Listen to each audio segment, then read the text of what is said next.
Okay, we are live with the legendary Daz Smith, a man who needs no introduction, but we will give one anyways out of respect. Daz Smith, of course, is a professional remote viewer out of the UK since 1997. He is trained in DRI, military technical remote viewing, called CRV or controlled remote viewing. He is a prolific publisher and author of many books, also the magazine Eight Martinis. Surfing the Psychic Internet is a book of his. Remote Viewing Dialogues, many, many more. Remote Viewing 9/11, I believe. He can tell us more about his work in a bit, I'm sure. He's also worked on hundreds of missing persons cases. He's a very humble guy. I've known of Daz for a year. I've been following his work, so I'm really happy to connect with him today. But he very much understates how respected he is within the remote viewing community. So I'm very excited to get his perspectives and viewpoints on a lot of the community and the movement, if you will. So, yeah, without further ado, check out remoteview.com, the YouTube channel remoteview.com. And now, truly without further ado, Daz Smith, how are you doing today? Hi there. It's great to be here, and thank you very much for the very kind introduction.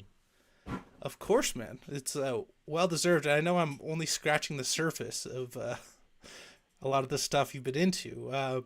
Yeah, what's been going on in the world of Daz lately? What have you been up to? Well, yeah, remote viewing as always. I'm currently, because it's my full-time job and I'm teaching and putting out lots of content. It's remote viewing for me 4 or 5 times a week, and that's just me doing remote viewing, let alone running projects. But yeah, literally just this week I just put out a project from a group of mine called the Hellfire Club, and we yesterday just published a project and I was the project manager for it, so I set the task on this one, and the remote viewers were sent to look at a very strange thing that happened in the 70s called the Betz sphere. Okay. And it's some people that found a metal sphere out in their on their land one day, and it was about 20 inches across. They took it home, and it did all weird things, like it used to move on its own and follow them around and all kinds of very strange stuff. So yeah, we just published that one yesterday. Okay. Anything you can share so far with the metal spheres? Yeah, I can do. In the 70s, I think it was the Navy looked at it, and they said they felt it was man-made.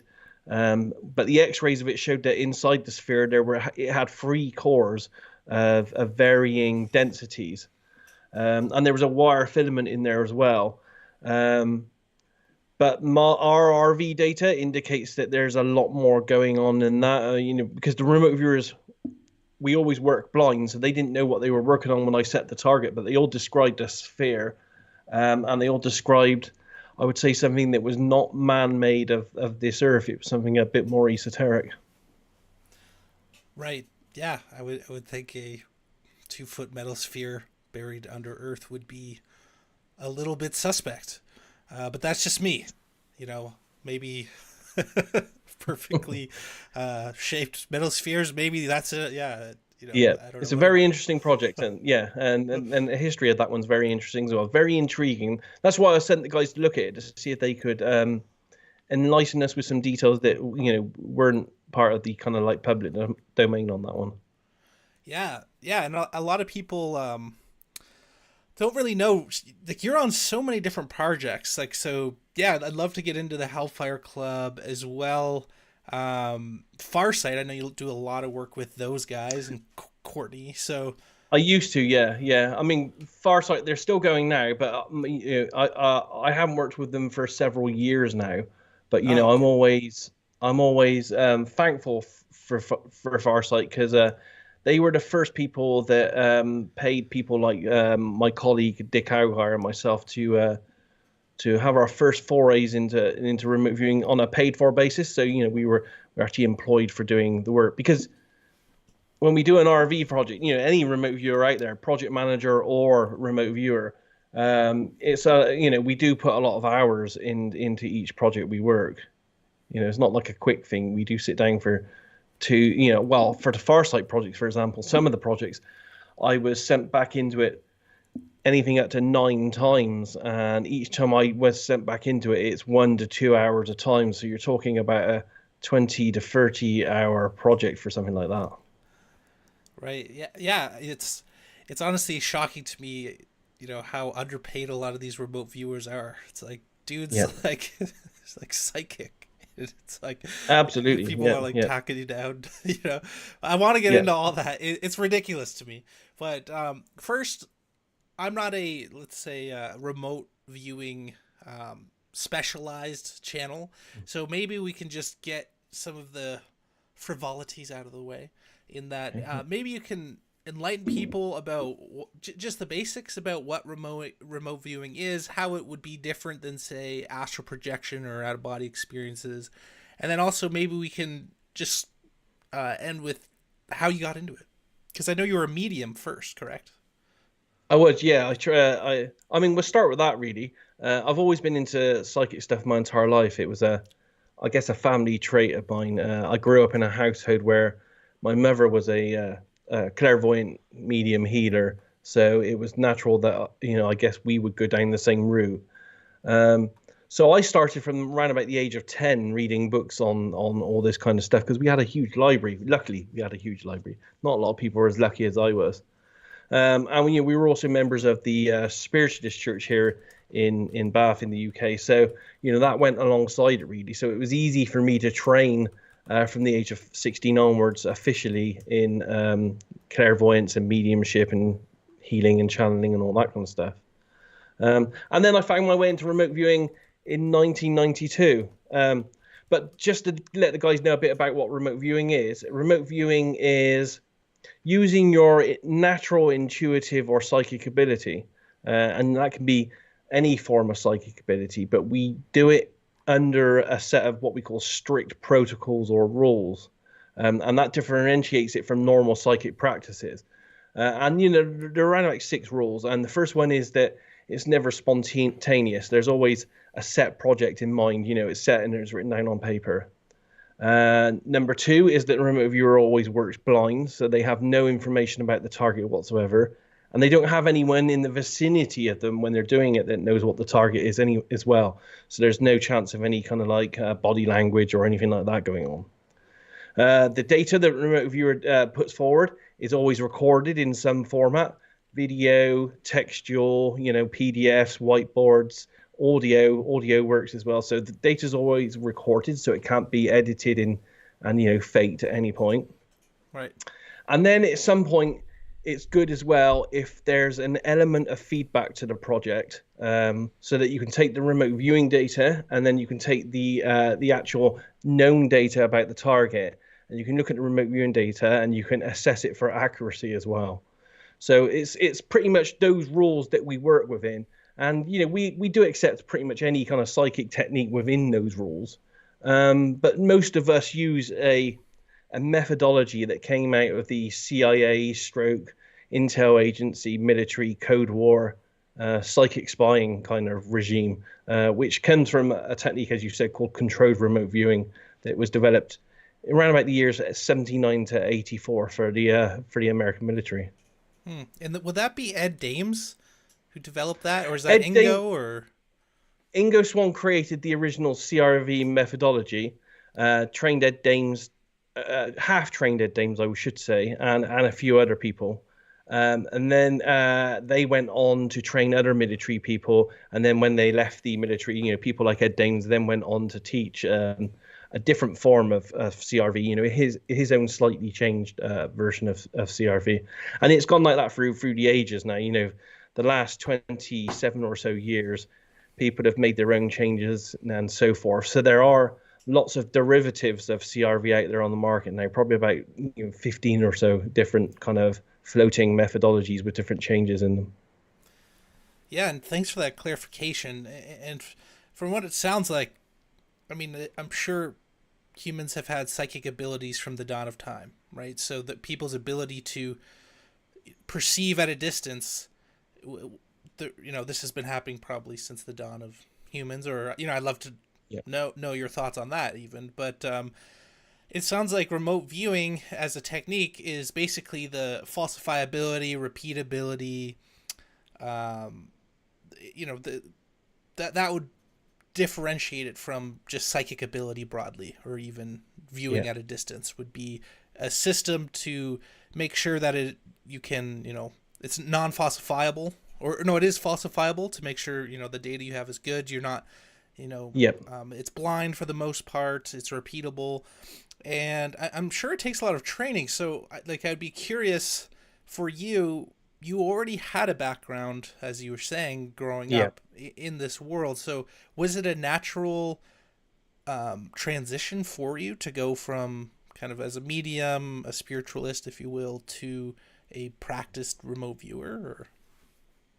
Yeah, I'm different from a lot of the remote viewers out there on the circuit in that, I had the classical training first and the interest in all the what I call the classical techniques before I found remote viewing. Whereas you find the majority of the remote viewers out there, they find remote viewing and then that usually leads them a little bit onto the classical techniques later. So yeah, I class myself as having an advantage because of that, and because it comes down my family line, I probably have a strong. Well, I know there's a strong intuitive ability down the family line as well. So the natural ability is pretty strong to begin with, which helps.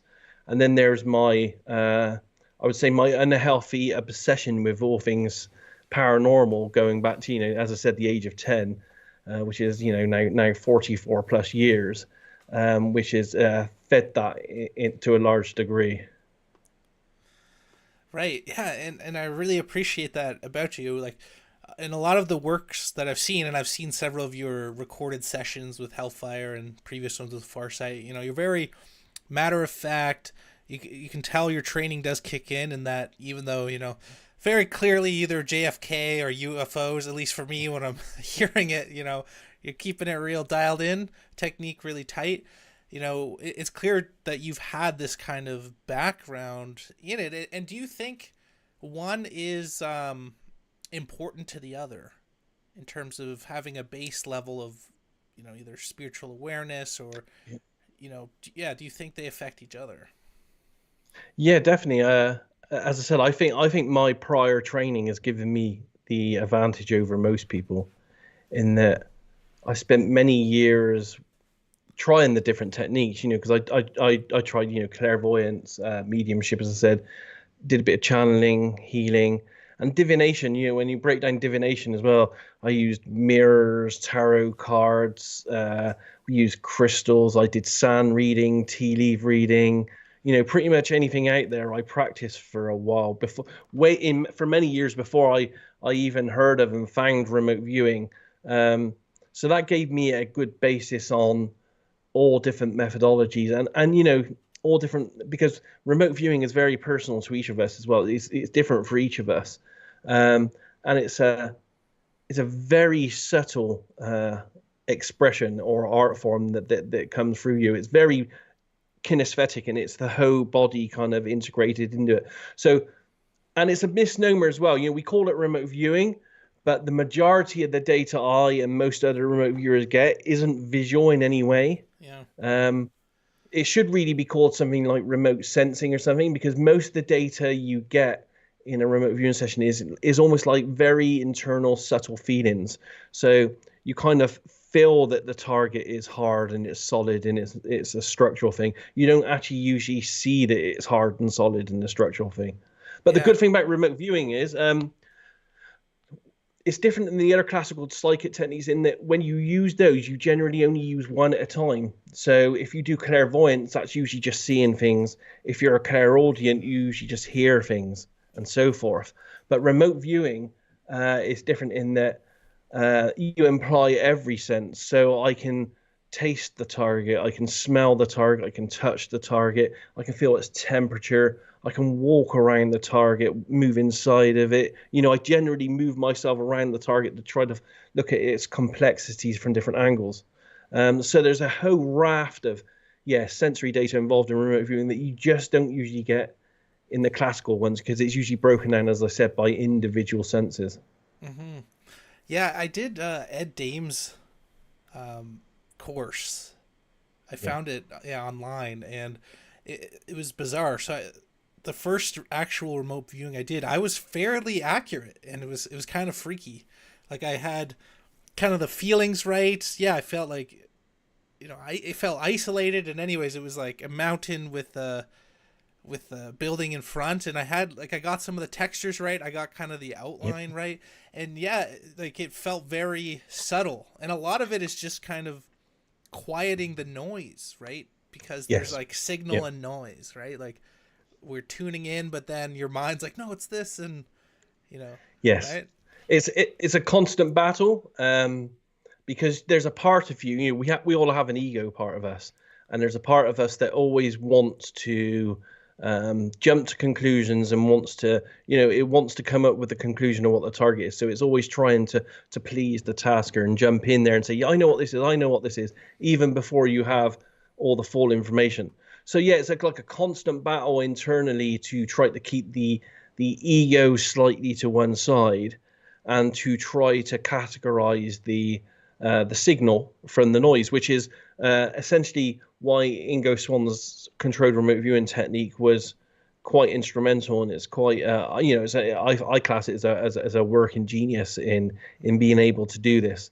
And not only does it allow you to differentiate signal from noise, the six-stage process he created, when it's put down on a sheet of paper, it's very clever in that you can actually, it almost maps in a very clear administrative style it kind of maps the process that the remote viewer went through when he was receiving all this information as well. So when you're like an analyst like myself, you can actually clearly see how one impression builds on another, and where noise might have come in and all this kind of stuff. So the admin side of his stage 6 process and getting that down on paper is very good for an admin record keeping kind of tool there as well. Yeah, exactly. And the name of the game with you guys is the data, right? Each one Yes, of your sessions is quite long, and yeah, I've seen some of can you be. talking just managing all the data and the keywords, over all the readings to see if you can find patterns and do analysis. Yeah. Yeah, They can be short, yeah, but for specific targets, if the target is from from a tasker that wants a very specific answer to a question, that usually takes a lot of digging to get to that. But there are techniques you can do. Like for example, I'm running a series of paid. I'm actually the project manager on it, so I pay other remote viewers at the moment to do these projects where they look into the future to get us data, and they're getting us data on things like oil markets, gold markets, Bitcoin markets, and this kind of thing. And in that approach, I'm asking the remote viewer to do one thing. We call it an ideogram, which is essentially a very basic doodle that you do in half a second on a sheet of paper. I'm asking them to do that. So their whole integration on that thing for me is a minute's work. They get paid. They get paid, a healthy amount for just doing a minute's work each target. nice. I should get into remote viewing here. Get the insider info for the crypto bros. Yeah, Yeah, well, I don't know if you know about the company I've been working for 5 years now, Future Forecasting Group. We set up in yeah, 2018. We've been doing this now since 2018, and we've got a very good track record of being able to predict, crypto markets, Bitcoin markets, gold, S&P 500. Not only that, every single month for the period of 2018 to the very date that we're looking at now, 2024, every month in advance as well, we always look ahead a month, and we put out what we think is going to be the top news stories globally for the next month. So we put that out, and it's usually around about 10 predictions per remote viewer. So each month we're putting out something like 50 to 60 predictions of what's going to happen in the news each month, and we've done that every month, year on year, since 2018. And just as a note on future predictions, I'm not as accurate on future predictions as my backwards viewing and present time viewing. On my present time and backwards viewing, I'm 85% and above accurate. But on future targets, I'm only running at 65%. So, 6.5 things out of 10 that I tell you will be correct. Yeah, I'd love to learn more about that. I think I talked to you because you were doing some. I'm in your remote viewing group, and you were doing these like kind of not like maybe monthly sessions, and yeah, you were talking about that at all. But to be clear, so that 65% accuracy, is that for a yes or like up or down, meaning each chart you're now analyzing is a binary? Because I also hear people say, remote viewers are 70% accurate with the details of the scene itself, but the scene itself, the actual odds to me being able to calculate a random scene and being that obvious is way higher odds. So maybe you can speak to that in terms of how you guys actually calculate, accuracy. The figure I quoted, the 65%, that's on targets looking a month ahead. So it's just news targets. So, for example, I may, as one of my news things, I may say I'm looking at, well, I've done my one for April already, but I may be like, if I was doing it right now, my RV would be like, in April, I feel like Bitcoin is going to move up this amount, and it's going to be 83,000. Or I may say that I feel like there's going to be a big financial crash in the US. It's going to affect Wall Street, and you're going to see big red arrows of everything crashing downwards. So it'd be data like that, and then we'd all scour the news for the next month to see if the events that I talk about would manifest in the news there, in the news headlines. Mm-hmm. Okay, no, I appreciate that. Yeah. So was like when I did the remote viewing training, and I want to get back into it. There's just so many interesting things going on, but I love how it really is just method based, and it almost removes. It's like a standardized process, like exactly as you said, 6 stages. You just analyze, maybe a bit of quieting the mind first, but it's a lot. It's very almost mechanized, but behind it is like an incredible question of why is this happening. Why are people able to do this repeatedly? And so for me, I've kind of come to the conclusion about non-local consciousness being a lot closer to the reality we live in. But I'd be very curious for you, because I know you're very matter of fact about this is the reading, this is what I'm getting, yada yada yada. But underneath this is like a near miracle type stuff happening. So what do you think is really going on here? Like, why are people able to do this? That's a very good question. That's the $64 million question. And even all the research, that's gone on for 40 years of research, a lot of money's been put into this. No one really knows. There's good indications that it's probably an innate human ability that's probably connected deep to our past to help us to survive, in day-to-day situations if there's a danger lurking or something. But how the mechanism works, I have no idea, other than I think the latest physics, quantum physics, holographic theory, entanglement. I think that those are the closest theories that I've seen to how I feel it works, and how it's been shown to me by the universe in remote viewing sessions. Because some of the targets we've worked, and they're online. Like, there's one on my remote viewed YouTube channel, and I think it's titled something like "Why Don't Remote Viewers Win the Lottery?" We tried to look at why remote viewers don't win the lottery.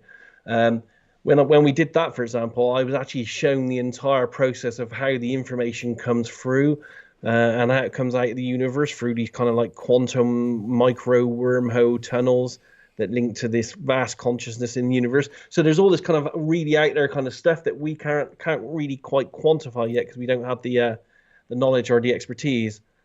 In simple terms, I say to people, I think it's very much like the Jedi and the Force in the Star Wars films, in that everything in the universe or universes is connected by this unseen, untapped force that flows through everything. And all I'm doing as a remote viewer is, I've spent 27 years now um, looking at that on a daily basis, learning how it works through me as an individual, and then just enhancing that over 27 years. So it's a bit like an artist that would learn how to do the high jump, or how another artist would learn how to play the piano.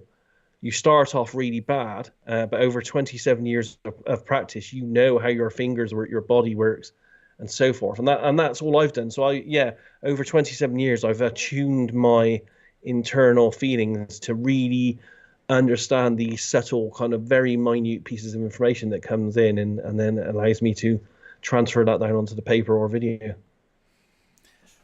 Wow. Yeah, that's incredible stuff. And what's interesting, I've heard multiple remote viewers talk about almost like a prankster effect, where Yes. if they get too dialed in, something kind of throws it, or same thing if you're trying Yeah. to use it for like enriching yourselves. I think the only remote viewers that enrich themselves are the ones. Well, like there's a lot of scammers too, like with the fake remote viewers who Yes. charge like $2 million a course.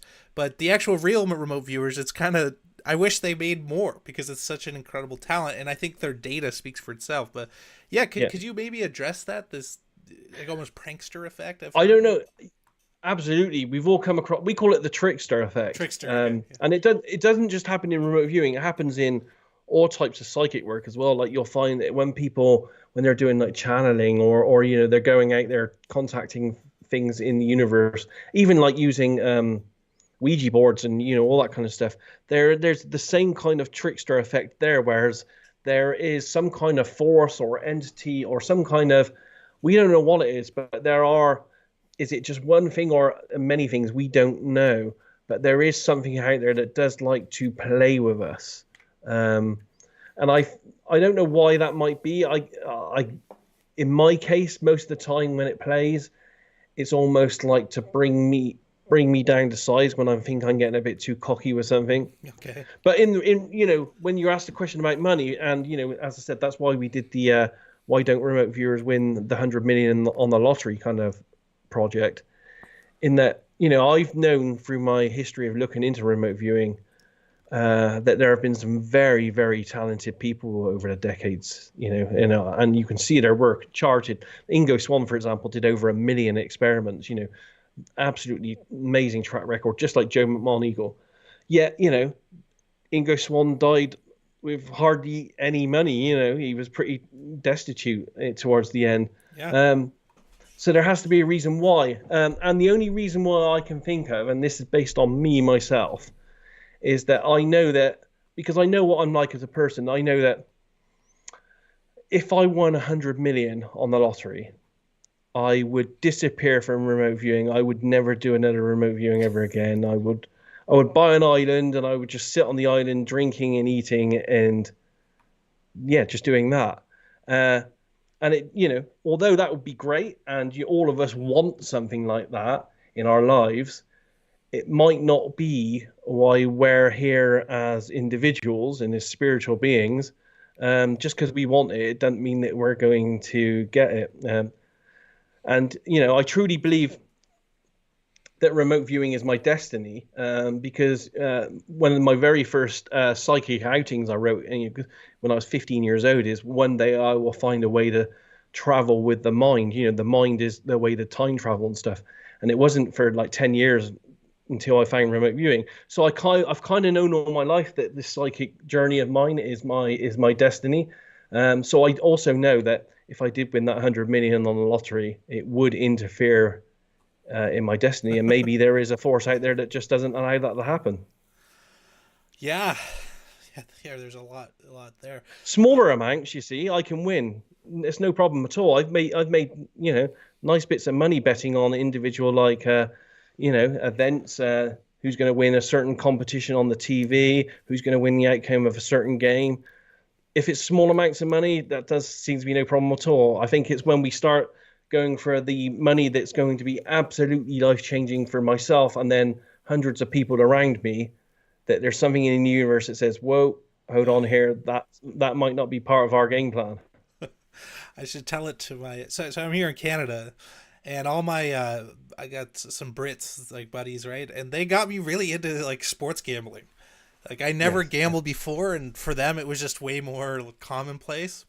So yeah, I started getting into yeah, it seems to just be a lot more common in like the UK. Like yeah, they all like Oh gamble yeah, and we stuff. can in the UK here. I can literally go online right now, and I can bet on any sport or any outcome. Like I can I've already thinking about betting on the who's going to win the U.S. presidential elections. Although the odds at the moment are so bad, it's just not worth betting on. But yeah, in the UK I can go to any number of sites, 10, 20 sites, and just bet straight away on anything whatsoever. And it's not just on the outcomes of the games as well. You can bet on all kinds of things like how many times the ball will get kicked into play into touch, or Yeah, how many fouls there will be. It's absolutely obscure stuff to do with each game as well. That makes it a little bit more fun. nice, nice. Well, Yeah. we'll get your top picks at the end here, buddy. But yeah, But so yeah, oh, go ahead, go ahead. just to let you know though, going through the future forecasting group, where we do the cryptos and stuff. And I don't have a huge amount of disposable income, because remote viewing pays, but it's not like it pays you to be a millionaire. Yeah, But over the past 4 years, I've turned my personal investment into cryptos using my psychic ability. I'm up over 500% hmm, in 4 years. You nice. can't get that kind of rate of return in a bank or anywhere else. Yeah, yeah, yeah. Yeah, for sure. Um, what's interesting about remote viewing is it seems like the government was investing quite a bit in this type of research, in this technique, if you will, and then now it seems like almost nothing. So did it just go hyper underground, or was it just technology that maybe replaced it? Because initially it was used, kind of Cold War and stuff, right, to spy on the Yeah. Ruskies and stop red from spreading kind of thing, right? So do you think it's still like going on in a secret project type capacity, or do you think maybe just spyware and stuff has Yeah. replaced it? That's a very good question. And I've spent quite a few years researching the history of remote viewing. I class myself as a bit of a historian on it. I have all the books. I have 100,000 pages of Freedom of Information Act papers from the CIA, for example, that I've read every page of and I've database. Um, and whilst doing all that research and interviewing people and everything else, I could not find any evidence that that when they closed it down in 1995, that they took it somewhere else and it continued. I could not find any evidence whatsoever.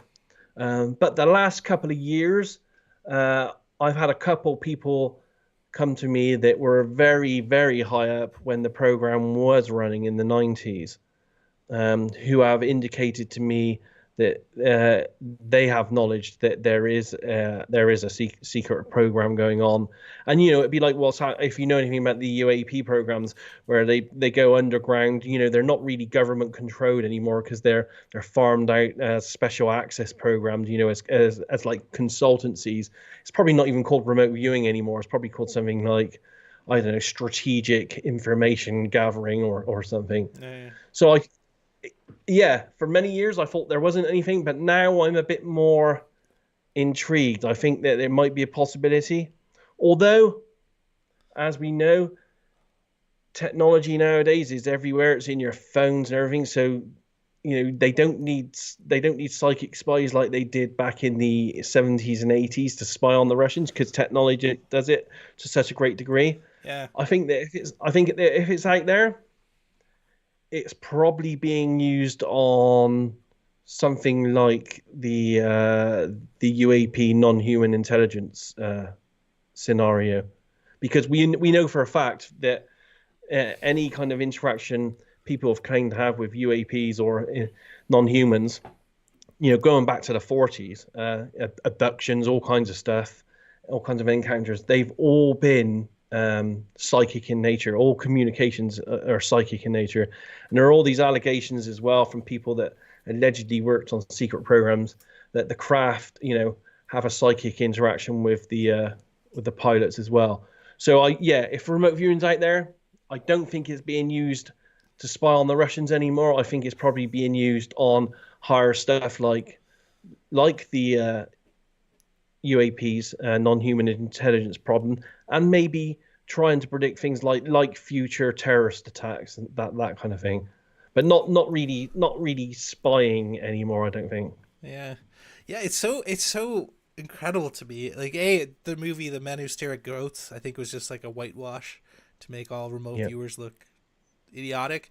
When really, Yes. if you go through the data, and a lot of the declassified stuff that you had mentioned, it's very clear they know this phenomenon exists. It's not Yes. 100% accurate, but it's like Absolutely. 70, 80 plus Yeah. percent often with the good Yeah. readers, right? So I don't know. It's so like it's just so funny with remote viewing. Like, in many ways, it like dated out. It's like, okay, these guys are like have superpowers, but it's not as super as we need. You know what I mean? Yeah. Like, it's not.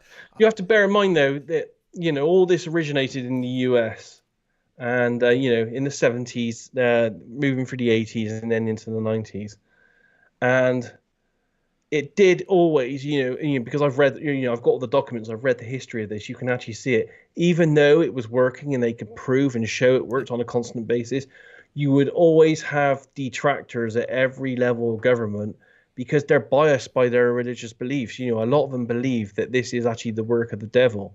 Um, so you always have that kind of conflict going on, and that conflict still exists to this very date. You still have people thinking that I get this sometimes in my emails. People saying to me, you are working with the devil on this. You're not doing anything enlightening, even though I've worked 250 missing person cases, and I've helped families find missing people and come to terms with their losses. How could that be a gift of the devil when you're helping people out? You just you just try to distract them, buddy, from the one true. Yeah, well, let's get into that a bit, because I know, like, you're very, even though you're very spiritualist, I guess, you're very agnostic in that regard, right? Like, very matter of Yep. fact, process based. For me, a previous podcast we cover, entity possession. I had Jerry Marzinski on, where he talks about like schizophrenia possibly being like a form of possession. So for Yep. me, I think these things are going on, like, entities and Yes. stuff. But for you, you're kind of like, yeah, if you think, like, I've heard you in the past say, if you think that they're gonna impact you, they are. But where are you Yep. coming in at on that whole good versus evil entities? Do you think there is a risk within remote Yeah. viewing, or is it just you being a Absolutely. coward, or yeah, like, walk us through No, where you're there's coming at. there's there, there's absolutely a risk in not just remote viewing, anything psychic. And anyone, because I for the last 2 years I've taught people now as well. Anyone that signs up to teach with me, they have to show me that they don't have a background history of any kind of mental kind of issues, and Okay. illnesses. 'Cause I won't train anyone that has had those kind of problems, because I do know, and I've seen it. I've seen people that aren't quite mentally capable to adapt to what remote viewing offers. Because when you first start doing remote viewing, and it's not just remote viewing, it's anything psychically, when you start finding out and realizing, and it's like a holy shit moment. It's like, holy shit, this works. There Yeah. are more things than I can see out there. I can pretty much go anywhere in time and space. There are millions of different life forms that are non-physical that are surrounding us. Once you start realizing that, and that becomes a reality for you, then some people just aren't mentally capable to deal with that in their day-to-day life. So there are dangers, and there are also probably physical dangers as well, in that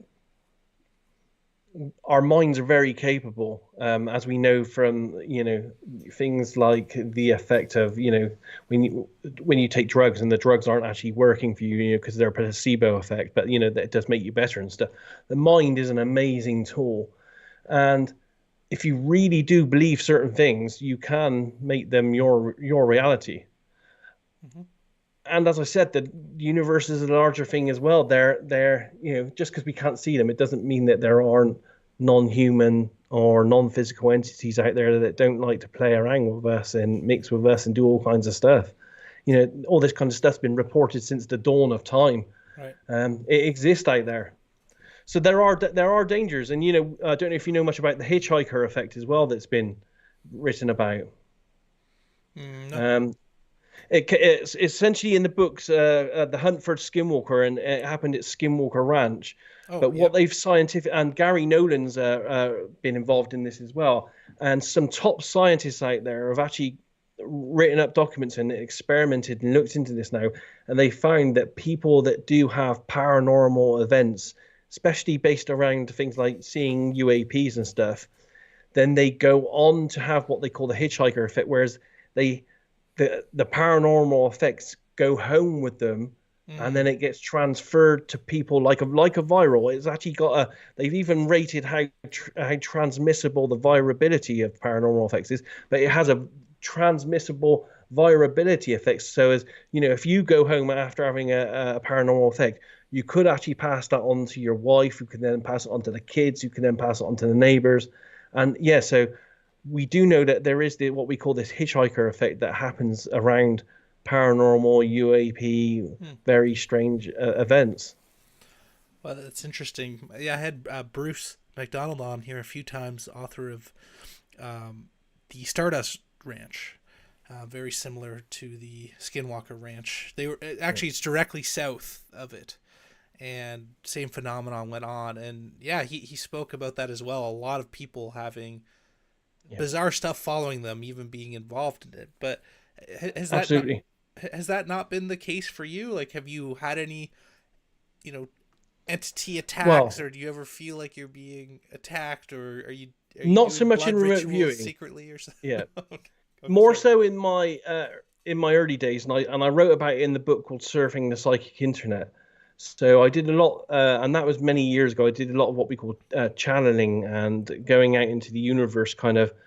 But it was very exploratory work back then. I'd be in a psychic circle group with other people, so we'd all be working off of each other, and then we would literally just launch ourselves out there into the universe and interact with non-human life forms. So that's kind of asking for trouble a little bit, really. Okay. I don't get anything like that with remote viewing, because genius about remote viewing, especially controlled remote viewing, is that it's not spontaneous in any way. I'm in total control 110% of the entire event. Other than, I will say, and this is a bit of a coincidence, in that about a year ago, or just over a year ago, in a project that I was a project manager on for the Hellfire Club, I tasked all the remote viewers to look at a syndrome that was happening in the US, but around the world, called the Havana syndrome. I don't know if Mm-hmm. you've heard about Yep. that. So we set that as a project. I was project manager. The viewers come back with all this absolutely amazing data about all this weird stuff that was being transmitted and affecting people's brains and all that kind of stuff. Then, probably about 6 weeks later, I came down with tinnitus, and I haven't managed to get rid of it since. And Oh. it's a very similar effect to what the Havana syndrome is. Okay. Wow. Yikes. Okay. Yeah. Yeah. So definitely And not I don't risk know, free. as I said, I don't know if it's a coincidence or what, but if it is a coincidence, it's a very interesting timing coincidence. Right. Right. Yeah. So definitely you would caution people, but I do appreciate you Yes. have a very adult perspective on remote viewing. But um, have you It's ever not a asked? toy. Yeah. It's not a Exactly. toy to be played with. It's not like, oh, well, I'm going to go out and I'm going to see if I can see the future, or someone's missing down the street. I'm going to see if I can find them. Because, for example, one of my very first cases, I worked here in Bath in the UK, looking at for a missing person. Uh, I was a project manager on it, and I was teaching a group of young ladies at the time how to remote view. And I just gave them. We had an event. We had a scenario in my local area here of a rapist, and he was called the Batman rapist because he used to wear a cap with the Batman logo on it. And the police couldn't find him, so I set the young ladies to view him as a target, to see who he was, all this kind of stuff.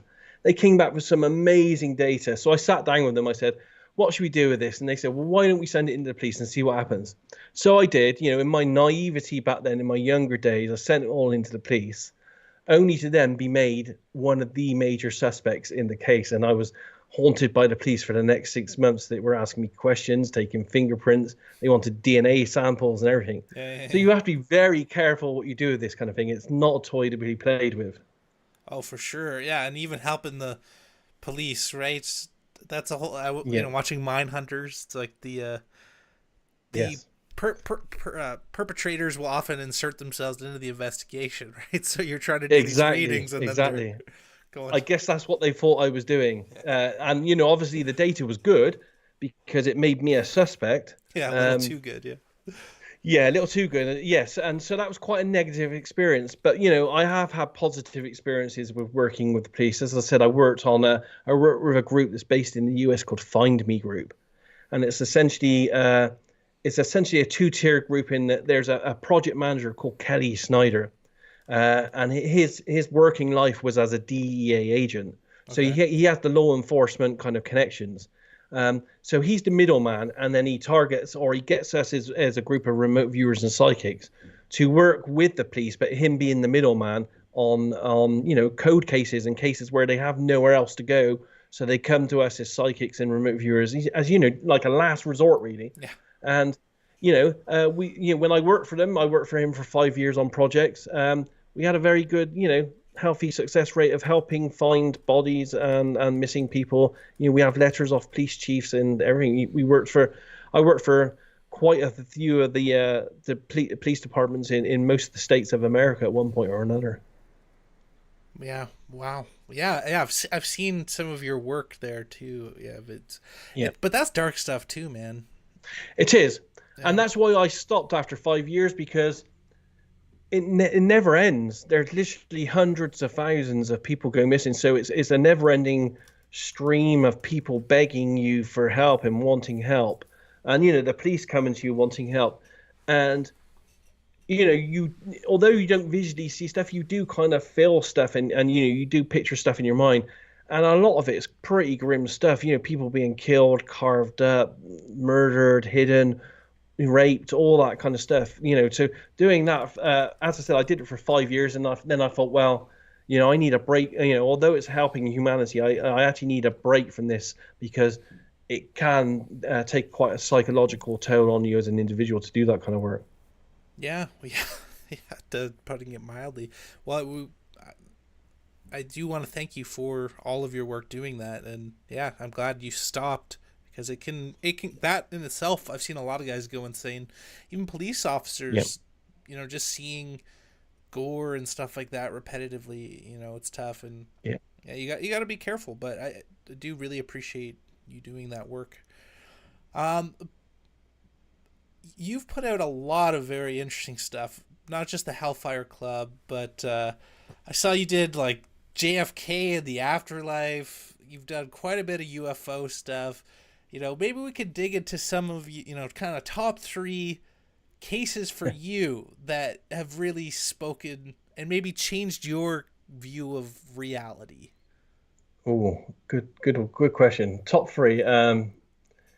Okay, the first one has to be JFK. We were tasked by Farsight to do the JFK assassination. And I went slightly off tangent at one point. The video is online for this on my channel if anyone wants to see it. Because it was essentially 20 minutes of footage that ended up on the cutting room floor, because Courtney's decided that it went off target, because I went away from describing the assassination and the person or the people involved in the assassination. I saw that someone was being killed or dying, and I ended up for 20 minutes following them through the death process. So it was essentially following JFK through the death process, and then going through to another kind of zone, meeting other non-human life forms that were interacting within there. Yeah, so that was pretty good, because although I don't know where I sit with believing life after death, I believe that something happens. Like, I don't exactly know what. That helped me solidify those thoughts a little bit more on that one. So that was a good one. Other ones. I have to say, Area 51, when I was tasked to look at Area 51, because, being a person interested in UAPs, since 1989, I've been interested in UAPs. I had to wait literally 20 odd years for someone to task me that as a target, because we can't pick our own targets because they Right. always have to be blind. So I have to wait for someone to decide to give it to me one day. So that was a great one, because I found some amazing stuff that was going on there, where they were doing all kind. I mean, it's all on video, and again, it's all online there for people to see live, because we recorded that one live on whiteboard with a camera. And what I found interesting is it's not just physical tech that they were back engineering, and not so much back engineering, developing Hmm. from back engineered parts. It was I would say exotic weapons based on the blood and the organs, and some of the fluids and bits and pieces from the non-humans as well. So they're like weaponizing biological stuff as Whoa. well. There's lots of other stuff there as well. Yikes. Yeah, yeah, and there were other things as well. Like, I at one point sensed a sentient AI that was being stored away there, that they didn't know what that they had, but all kinds of very strange stuff. As I said, it's all live on camera, so people can see it. But yeah, it was just a weird, the things that they were weaponizing: viruses, lasers, maser type weapon type things, all kinds of strange stuff from I guess UAP crashes or interactions. Yeah, all at that facility. Wow. And so, Daz, where are you coming in with the alien stuff? Like, are you pretty sure they exist? Do you think they're. Are you in the aliens or demons camp? The aliens are just AI or vehicles for consciousness to come in, that they've always been here, ancient alien stuff, that they're just like totally scam. I mean, where are you at? I am at uh, all of those. I think we as humans, we always strive for, we want to see things as black or white, or good and bad. Yeah. I and I think in reality, it's a scale. It's a vast thing about things that are going on. So there are good, bad aliens. There are some that are indifferent. Some of them aren't even aliens, as you said. They've been here longer than we have. We're the aliens. Some of them are physical. Some are non-physical. There's just so much going on that, yeah, as I said, we tried to simplify things too much. And I Yeah. think all those things you do, some may be time travelers, some may be interdimensional, some may be living on Mars, the moon, some living on this planet under the sea, all kinds of stuff going on there. And we're just trying to simplify it too much. Right. We kind of think we're king of the hill and we're the only ones here, where in reality, if you could look into other dimensions, or if you could look into different frequencies of light and sound, you'd actually see that 99% of the universe is going on around us. We just aren't seeing. Yeah, but I mean, it makes us so much easier to judge, Daz, if we could just have Yes. black or white, good or Yeah. bad, And It, yeah, I have a friend of mine who I haven't seen evidence, but I believe him that he has interacted with ISBs, non-human entities, and he basically says they have like 1,000 IQ. And so, basically we're between 100 and 130 typically as humans. yeah. We have some rock stars that are like 150, maybe 180, but we're clearly dealing with intelligences that we don't really comprehend. And our sense organs Yeah. are useless basically, right? Like we don't Yes. see the nature of reality at all. So, I Yeah. mean, it seems like you almost have to develop remote viewing just to get Yeah. a little bit But more. you have to bear in mind as well that there may be more in play here than that, in that for many eons as well. And I think this has probably been forced or imposed upon us in some way by um, some beings that don't have our best interests at heart. We did go through many epochs of human history where we, like the witch hunts and all kinds of things, where anyone that showed any kind of intuitive skill whatsoever, they were hunted down and burnt at the stake, that kind of thing. And so we had all that going on, which did degrade our ability somewhat. Hmm. Um, but there is also indications that there might also be technologies involved either on planet or off planet, that are actually there to hinder and impede human intuitive capabilities as well. Some of us, like myself and a few of the remote viewers and psychics and stuff, manage to at times slip through and get around it in some ways. But yeah, my indications, and from what I've been told by conversations with some of these non-humans, are that humans have a much greater capacity, which is one of the reasons why some of them are very interested in interacting with us, including DNA sampling and stuff like that. It's just that there is some kind of mechanism that hinders our capabilities. Wow. Is it located on Saturn? What's going Um, on here? it's a project that I haven't actually looked at. It'd be nice to do a project on actually. To be honest, the people that have looked at it have indicated that it is Earth based structures Okay. that are doing this. Yeah, Well, I've but heard. they've also Please go ahead. used ourselves against ourselves as well. Like Yeah. in the early 70s, famous remote viewers like Pat Price and Ingo Swann to some degree later on have indicated that all facets of human society have been infiltrated by some of these possible non-humans, and governments, institutions, financial stuff and everything, it's all controlled to keep humans fighting each other rather than wanting to look into their place in the universe, and to expand their capabilities. Yeah, yeah, and I'm glad you pointed that out because, like, for me, I dig into like Gnosticism, nature of reality, non-local consciousness, and like, well, I think Gnosticism maybe is getting nature of reality more correct than like the biblical view, at least for me.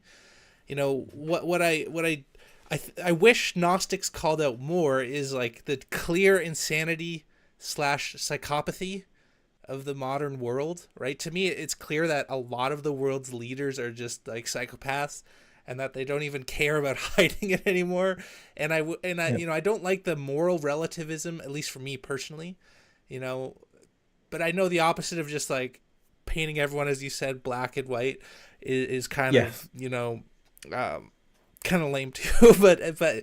anyways, you know what I mean? Like to me, it does seem like there is some pretty dark stuff going on the planet. To me, it feels Absolutely. like anti-human.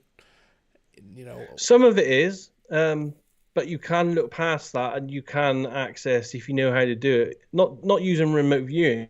I would say using the other psychic skills are better terms for doing that. So meditation, channeling, all that kind of communication. That will help you immensely get into touch with other parts of the universe. And it's like when you go out on the internet, there will be bad things out there, but there will also be an array of good things out there as well that you can tap into, and it is all out there, and it's accessible to everyone. Especially through the simple art of just getting away from modern day life and doing simple meditation techniques. That is the one and only, that is the key stage I would tell everyone to do, is just get away from the modern devices for an hour or so a week even, and that will help you immensely connect to all kinds of things. yeah, I can totally relate to what you said there. So I decided mid-COVID to move into the middle of nowhere. So I live off grid on like a bison ranch in the middle of Very nowhere, nice. Yeah. and yeah, it's I'm not gonna say it's been 100% amazing. Like there's at first I struggle with isolation and stuff, but Yes. my general like vibe, if you will, has been just way higher, and Yeah. also my like intuitive abilities are off the charts. And now when I go to see people, man, I can't handle being around people like groups because I Yeah. get so much information off them that it's like Yeah. I overwhelming. know what you mean. Walking through Tang for me is, with thousands of people around me, it's just constant noise. You can feel it encroaching on you. It's like Yeah. horrible. Yeah. Absolutely. Yeah. Yeah, no, for sure. And I'd love to learn how you turned that off. Because, like, for me, like, just by looking at people, like, I worked in sales, right? So, there's an intuitive element there, but just by looking at people, I can tell their, like, general demeanor, if they're holding trauma, where on their body they're holding trauma, even like their political views by their face. It's just info that I almost hear it, Yeah. But yeah, I'd be I was curious. the same, absolutely the same. And in my classical days, in my early days, and that's that's where the main difference is, and why I think remote viewing's so much better. As you know, we discussed, I trained in all the classical stuff, but the issue with that is it's always spontaneous, in that you could just be led in bed, or you could just be walking down the street, and information would just come in because you don't have control over it. The information, or people, I would say, broadcasting the information, are in control of the process. The key thing about remote viewing, and especially controlled remote viewing, is that it doesn't happen unless I sit down and do it. I am in total control. So I don't.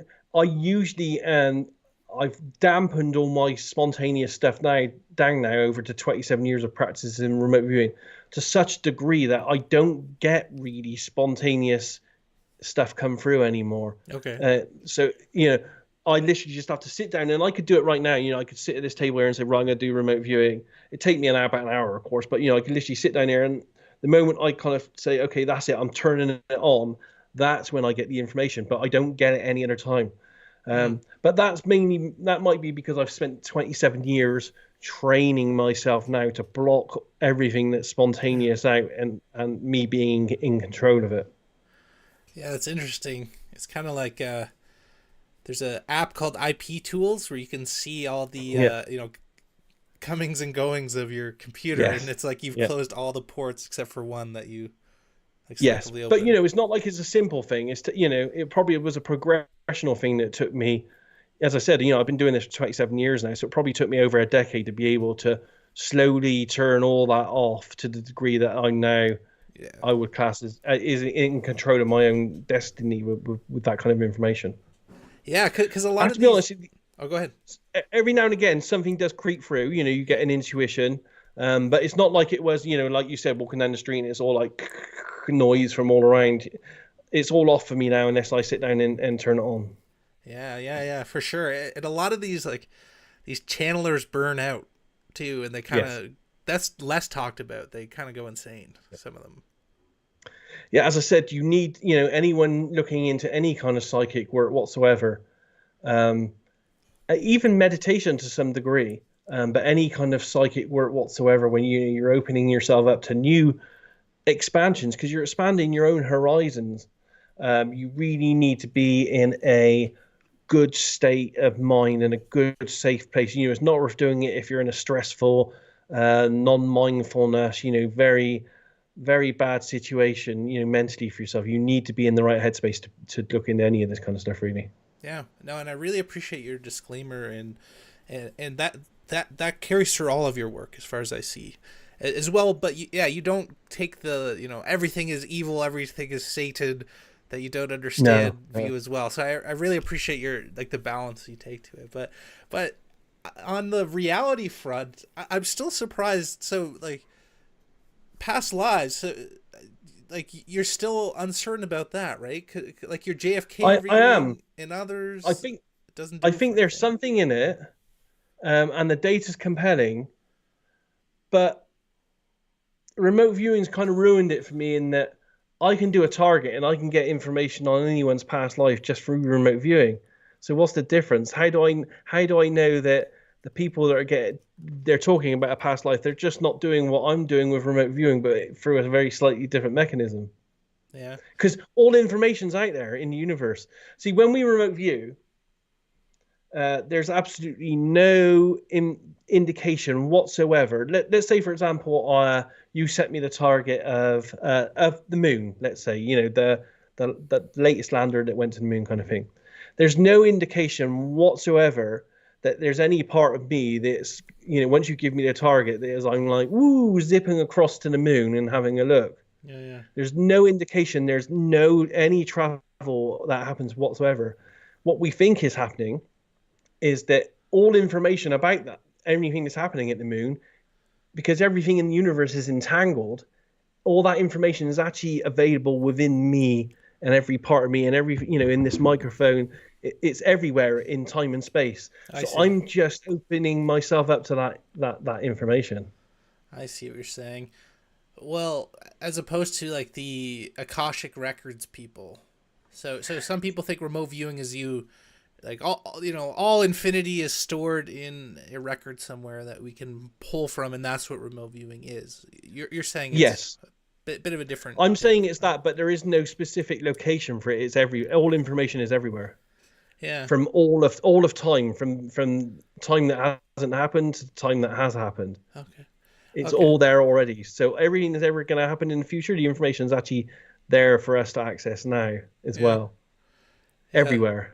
Okay. And that's why I think, because I can access that information, and I've seen and felt myself and seen countless thousands of people do it over 27 years. When it comes to people recounting past lives, I kind of think to myself, well, can they not just be accessing the same information that I can access on people's past lives? I've done targets on people that are dead, like Jesus and Hitler and all kinds of JFK. Yeah. I've been inside them. I know their faults. I know what they're doing. I've seen them in Whoa. events. Whoa, We can all man. do that. But So that's where I have the issue. I think from what I've seen with the evidence that there is something going on, and there is something like some kind of transfer of energy after death in some way. But at the same time, I also know as remote viewers and psychics, we can access that information. So I am a bit conflicted on, I don't know where the boundaries lie on what's one thing and what's another. damn it, Daz. You're too by the book. We need rash judgments. Okay. Sorry. Well, okay, so for me, right, it was the book Life Before Life. Have you heard of it? Yes. Yeah. So reading that and the case studies, to me, it was just beyond a shadow of a doubt was reincarnation was happening. And then I found out the early Christians believe that as well. I was raised Christian, right? Yeah. I still have a soft spot for Christianity. I talk about that in other streets, but yeah, in terms of the view of reality, I kind of see the Gnostic view is kind of a bit more accurate. But anyways, so to me, it's pretty obvious reincarnation is happening from that evidence. In fact, I talked to the author there, Jim Tucker. He didn't want to come on because I think he's just swamped in his research. But to me, it's clear. And then we see these stories about out-of-body experiences, near-death experiences, where people talk about these entities in the light. Often it is reflecting of their belief systems. So Catholics are seeing Mother Mary, Christians seeing Jesus, Muslims seeing Muhammad, or old deceased people, yada, yada, yada. And then it comes across as them trying to basically convince them to come back. And so there's this concept that's been very interesting to me lately of, I think broadly speaking, it's called the soul trap, where it seems like there are entities that are trying to convince us to come back again and again and again and again. And people who have asked, are you really my mother? Are you really Jesus? And then sometimes they change into like aliens or something. and so I don't know if you've come across this type of idea of like the soul trap or like the, whatever you want to call it, false light. I've seen people talk about it. And I know that Farsight are quite up on it with their RV research. Yeah. I haven't encountered anything like that in any of my RV or non-RV travels. And I would have to ask how and why would the universe allow that to happen? Because my experience in everything that I've experience and with my channeling stuff, and as I said, I wrote about it quite a lot, because I did have some negative encounters with some beings, and I wrote about it in that book, as I said, Surfing the Psychic Internet. So I did have some negative experiences, but what the universe also tried to tell me at any one time, and it's reflected in the way we live and in our mythology, is that the universe is always striving to achieve a state of balance. And sometimes you do get a slight switch in, it's a little bit more negative or a little bit more positive in the universe and everything, and that's in the macro and the micro as well, so it extends up and downwards, as above, so below, that kind of thing. So I don't personally see how a universe that's striving for balance would have a totally negative thing where people would be hoodwinked into um, some kind of like prison type scenario. It just doesn't feel like that's the right thing for me. I mean, I'm not saying that that doesn't work. That might be a small part of what might be going on, but I think the universe is, as I said, is a bit more grey than shades of grey rather than black and white, and it just doesn't fit for me. Yeah. Well, you're clearly just disinfo, Daz. You know, I'm just kidding.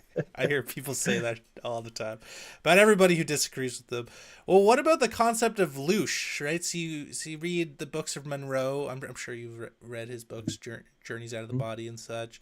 You Yep. know, he talks about this concept of loosh, or entities kind of harvesting our energy or our fears, and then you look into the world broadly. It's very clear we are manipulated by fear.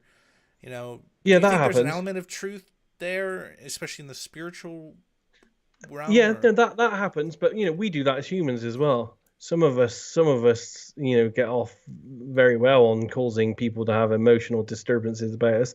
But not only just the negatives, some of us get off, and feed upon, love, for example. That's why so many of us enjoy sex so much because there's a transference of energy between two people when there's a sexual thing going on as well. So we're all vampiristic in some way or another, energy wise. hmm, I think that's the way of the universe, really. okay, But okay, again, I don't think it's black and white. I think everything on every level we discussed is a scale of grays going, grays going to black and white on everything. yeah, yeah, no, for sure. I mean, for me, it just the world seems like some type of like energy harvesting plantation. From the time of like you look at taxation and how they treat people like basically Yeah, cattle, and it's always getting a little worse, and they use like grade school absolutely. logic. But It's as I said to you, you know, Pat Price, the psychic, or remote viewer, said way back in 1972. And this actually hasn't been released much to the public, but I got hold of his remote viewing sessions.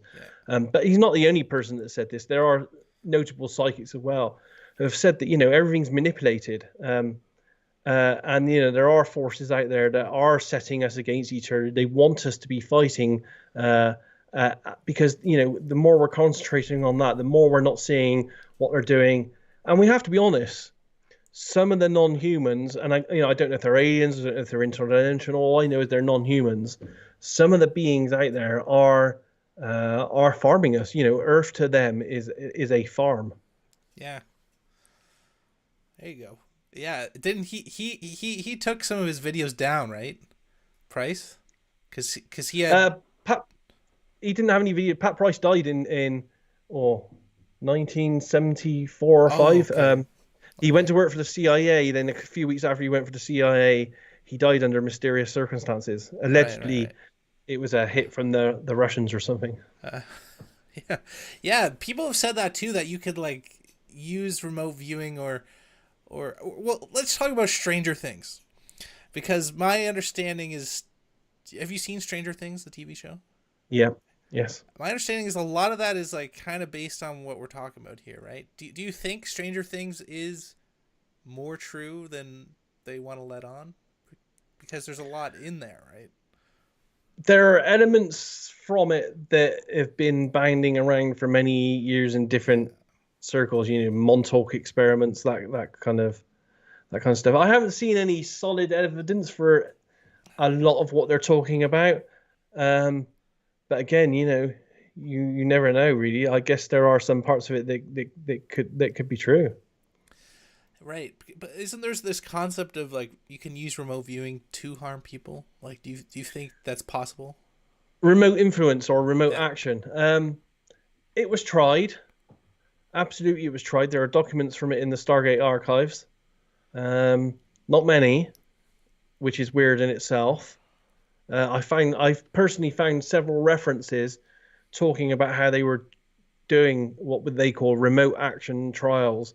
Yeah. Um, and they were starting off on simple things like having blood in a petri dish and seeing if a remote viewer could affect that, then sperm samples, and then moving on and up and up and up to different things. I've seen a document that details that they were doing research on it, but only one single document, and then there's nothing else. Yeah. So if you ask any of the people that were involved in the program, they say nothing was being done, and any projects on psychoenergetic stuff where they try to affect things and move things didn't have very good effects. Huh. I think there is something to it because, as I said, I think we create our own realities, and I think humans do.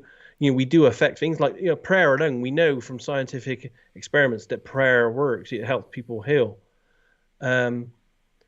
So I think there's something to it. It's just that if it's been looked at, it's been looked at in secret rather than anything else. So there is no hardcore documentation on it. Daz, so honest. I love it. Yeah, you're very conservative in terms of what you say is going on and not, which I really appreciate. Because I think it makes. I'm trying not to. Yeah, I'm trying not to elaborate on anything that I can't prove. As I said, I've seen documents that indicate that they were looking at it, but then when I tried to find anything further, there's nothing there. So I do suspect that they vigorously tried to do kinds of things, a bit like in the film The Men That Stare Goats. Yeah. I do believe that there would be nefarious agencies that would try to do harmful stuff with this.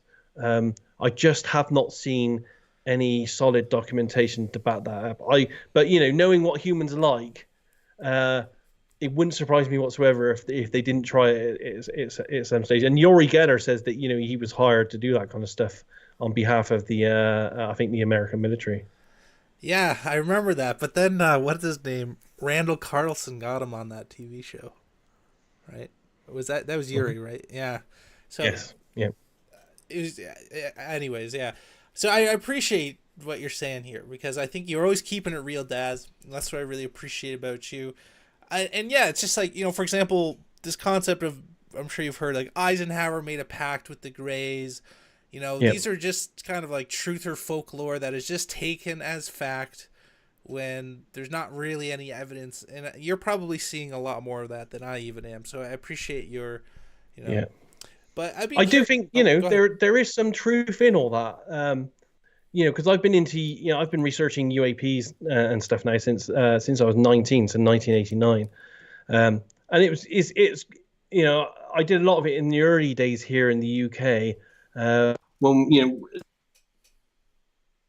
89 onwards to something like 95, when we had the big crop circle thing in the UK. So crop circles and UFOs and stuff were massive in those early years. I did lots of research then, went to all the conferences, read all the books, investigated abductees, investigated crop circles, you name it, I was into it. There is, although there's not a lot of documentation to back all that kind of stuff up, I do believe that a lot of those stories and mythology do have some basis in reality. Yeah. Yeah. Yeah, well, some of them, it definitely was also a hoax. But some of them, they actually found radiation in the actual stalks of the wheat in the crop circles. Were, yes. Yeah. Like re-bent and had genetic mutations and. Yeah. Yeah. I am. The very first what they call pictogram that happened in the UK happened in a place called Alton Barnes in 1989. And a pictogram is where they didn't just have a circle; they had many different shapes in one big shape happen. I went along on the second night to the because it was in the news, the very first what we call pictogram that happened in Norton Barnes. And I took samples as well. I took samples from inside the largest circle of the crop circle itself and from outside the zone several hundred meters away just in the normal crop. And I've kept all these samples at home here since 1989. And the sample from inside the crop circle is clean as perfect as the day I picked it. The sample from several hundred meters away is withered and it's gone all black and it's gone all moldy and it's gone all horrible. Whoa, very cool. It's not scientific, it's anecdotal, but that in itself is very, very interesting. Both picked the same night, kept in separate bags for all these years. One's perfectly amazing, because it was picked from inside the biggest circle of the crop formation. The other one from outside is in a terrible state of decay. Oh man, that's really that's so cool. Yeah, it's kind of like a McDonald's hot dog or something, or McDonald's hamburger. Yeah. Yeah, lasts forever. Yeah. Yeah, maybe it is McDonald's is alien tech. Yeah, yeah, yeah. It's hard to know what's going on. People have said, it's even like higher level. Like some of the shapes are like 5D, so they think it's almost like a portal of energy coming in, and that's why if you translate the shapes on the crops to their representations in higher Yeah. dimension, yeah. Have you ever done any readings about crop circles beyond that? Like any, what do you We've done think's going some on there? we've done some remote viewing on some of the famous crop circle cases and stuff, and we were very selective in which ones we picked. So they were always the early ones rather than the later ones. I do think that the ones in the late 80s to early 90s were more genuine than they are nowadays. Hmm. But I think it did what it needed to do at the time, which was whatever was causing it was using it as some kind of way to, I would say, open people's minds and, yeah, just open people's minds really to different realities and stuff. Yeah, I kind of thought it was just baiting people into 2012, and I'd be curious because I know you were around before 2012. So, what do you think Yeah. went on there? Do you think that was like an actual psyop? Do you think it was people just starting to get a little overhype, new age gone wild kind of thing, or like what went on there? Do you think? I think if you read the book Stargate Conspiracy by I think it's Lynn Pickett, but the book's called Stargate Conspiracy. Okay. It details very well about how major components of the New Age movement over the last 30, 40 years have been contrived by psyops. I think a lot of what we see on UFO Twitter and everything else out there is psyop based. They're very astute in what they're doing, and they're very controlling in what they're doing as well. Yeah, I appreciate that. That's a good drop of the book. Yeah, yeah, and man, there's so much weird stuff going on in UFO Twitter. Yeah. There's like this almost worship of the Greys and this idea that all aliens are our friends and that we need to like channel them and bring them in, and yeah, I just find it pretty creepy. It's as I said, there's so much going on in the universe. Some of the things are good, have our best intentions at heart, and some of them don't. Anyone interacting with anything out there, um, you have to be very careful on what you're doing and what you're wishing for. Yeah, yeah. As I said, I know for a fact my interactions with some of these beings have been very spiritual. They want us to take a place in the universe that gives us a higher kind of ranking and to join kind of like councils to help manage things and so forth and help ourselves. But there are also other ones that I've had conversations with or I've peeked in on remote viewing sessions, and literally their whole mindset is very scientific based. Where at work, you're our animal, you're our animals, you're our farmyard kind of thing. How we see cows and pigs, that's how they see us. Wow. And do they ever look back? Like, can people see you observing them? I've had two instances where, yes, where I've had something look back and know that I was there looking at them, and then it kind of aggressively jumped towards me. Yikes. But only twice. Yeah, only twice in 27 years and hundreds or thousands of these. Are you able to elaborate on what you saw, what it was? Or is it One of them personal, or? was, one of them was I was half remote viewing, half just psychic kind of work on my own. Decided to have a look at Area 51. It's probably about 20 years ago. And, I could feel myself kind of like winding my way through these grey kind of tunnels or corridors and stuff, and went into kind of like a room and led down on a bench at a 45-degree angle. It was a bench, kind of metal, kind of table bench. Was a typical grey type alien kind of creature. But the moment I shifted my attention towards trying to get a better kind of view or feeling of what that was, it looked at me and then jumped up from the table, towards where I was kind of psychically hovering in the room, but it didn't move like the descriptions I've heard of Greys in the books, where they kind of like move kind of like awkwardly, kind of robotically. This was very predatory, bouncing off the walls like a lion, kind of, like a cat type of on all fours type creature. And the moment that was banging towards me, that I left the session, it was like, whoa, that's it, I'm out of here, kind of thing. Buddy, that sounds just like Stranger Things with those weird, what do they call it? The no face? And the Yeah, a upside little down? bit like that here. Is the Yeah. upside down real, Daz? We need to know. Anything you can imagine is real. Okay.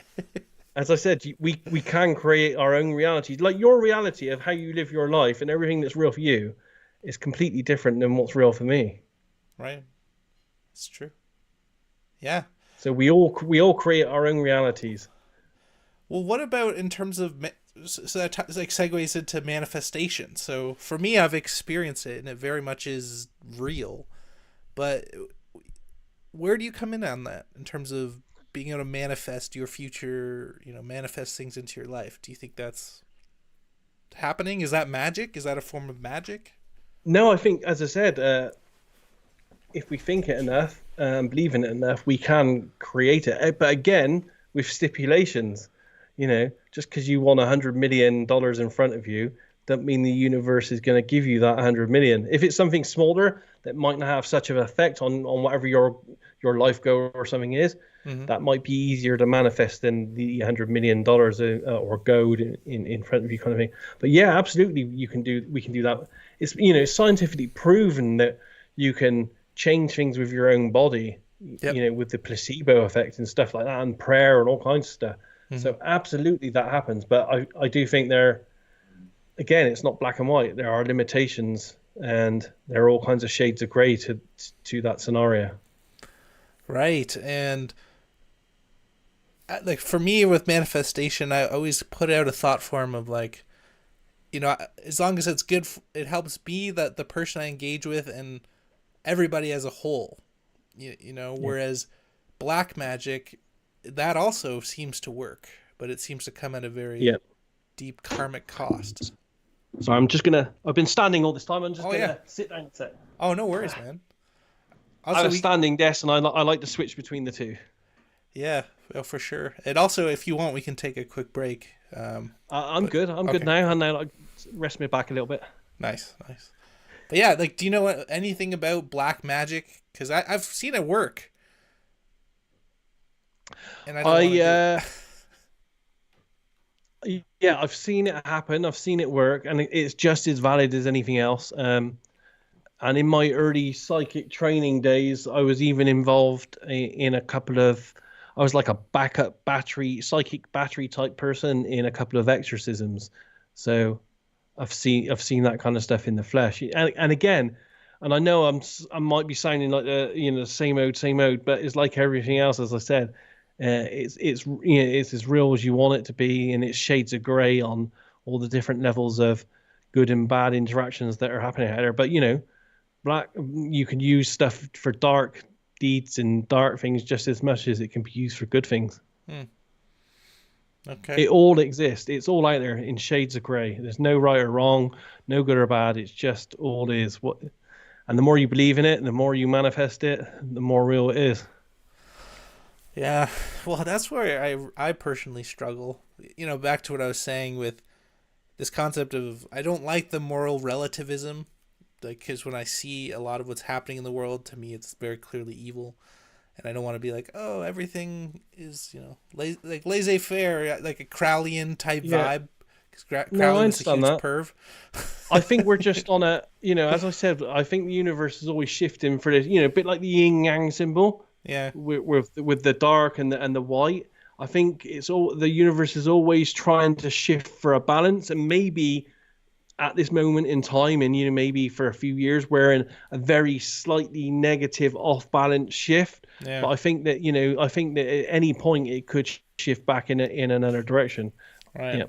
But that's just what that's just what some of these non-humans have described to me about how the mechanisms of the universe work. I can't prove that that's a reality or not. Well, for sure.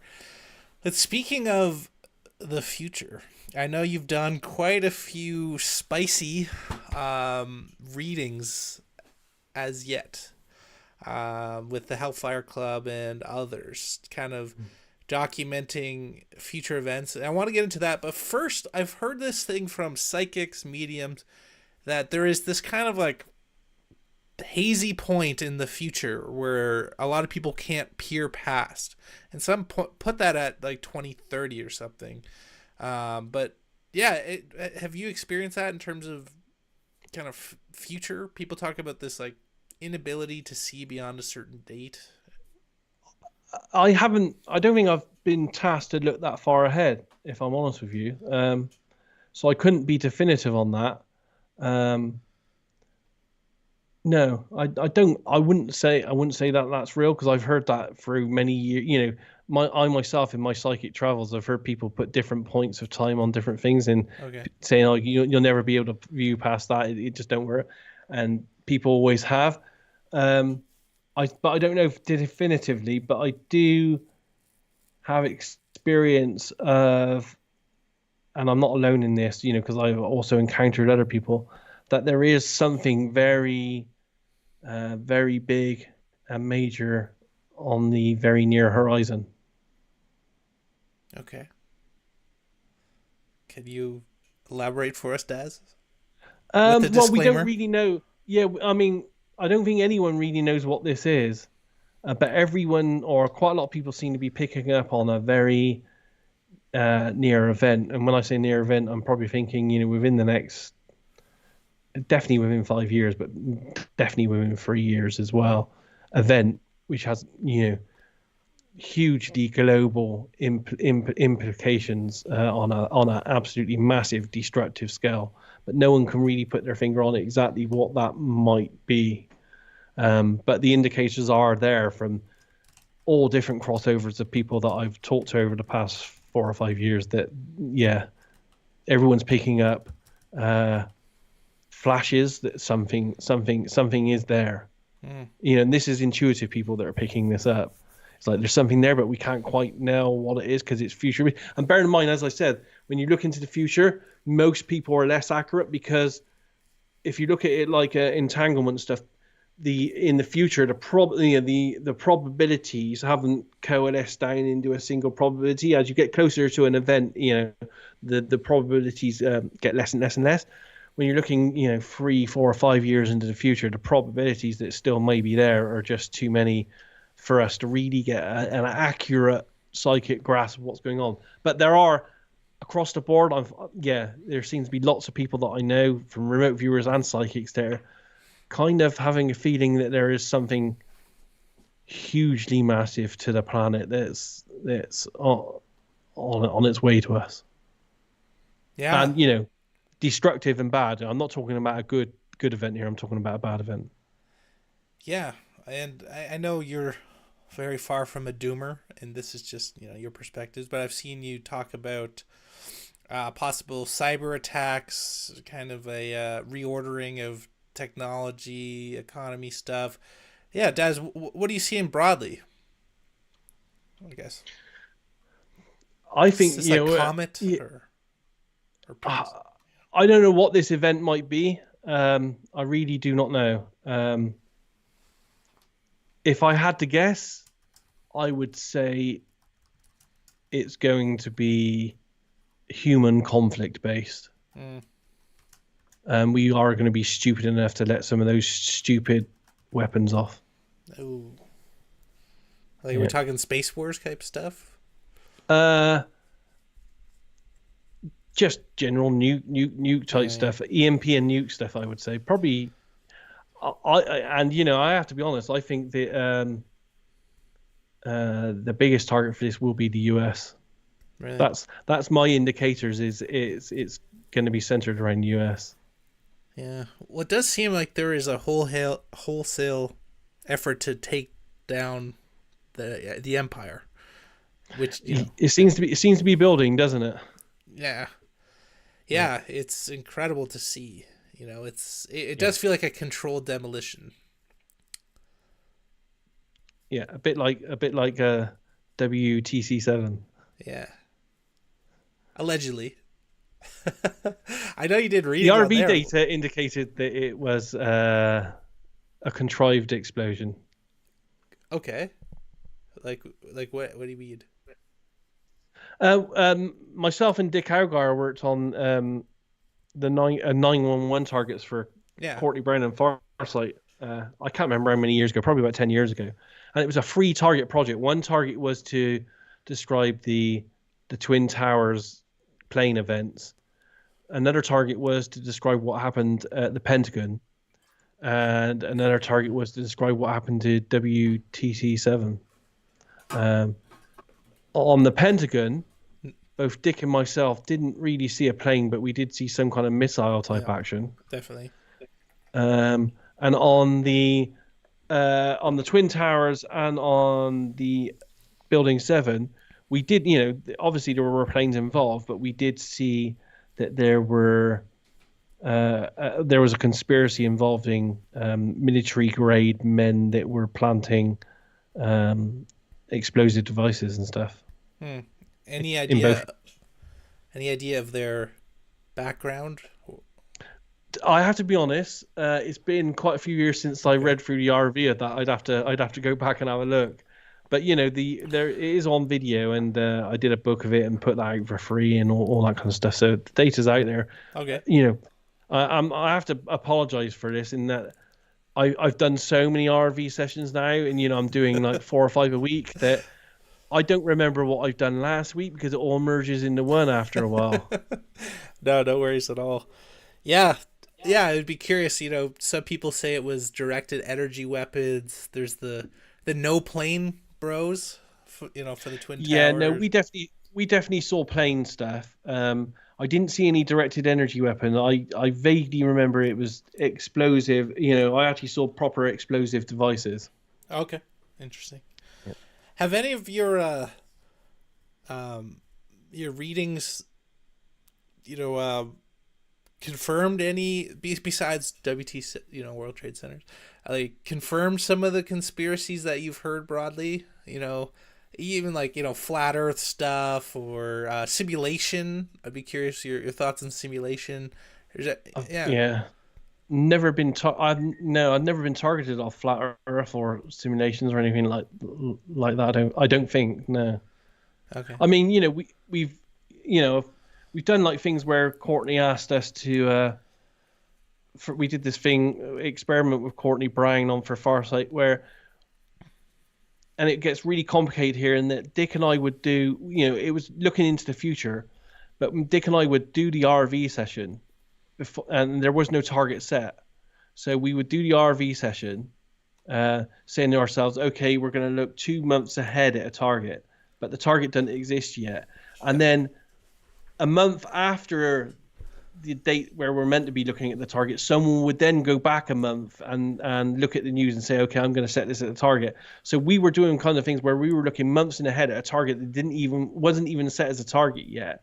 And we did several of those, and they turned out to be terrorist attacks that were going to happen in the future that I accurately described, right down to the numbers of men, the guns that they were using, and everything.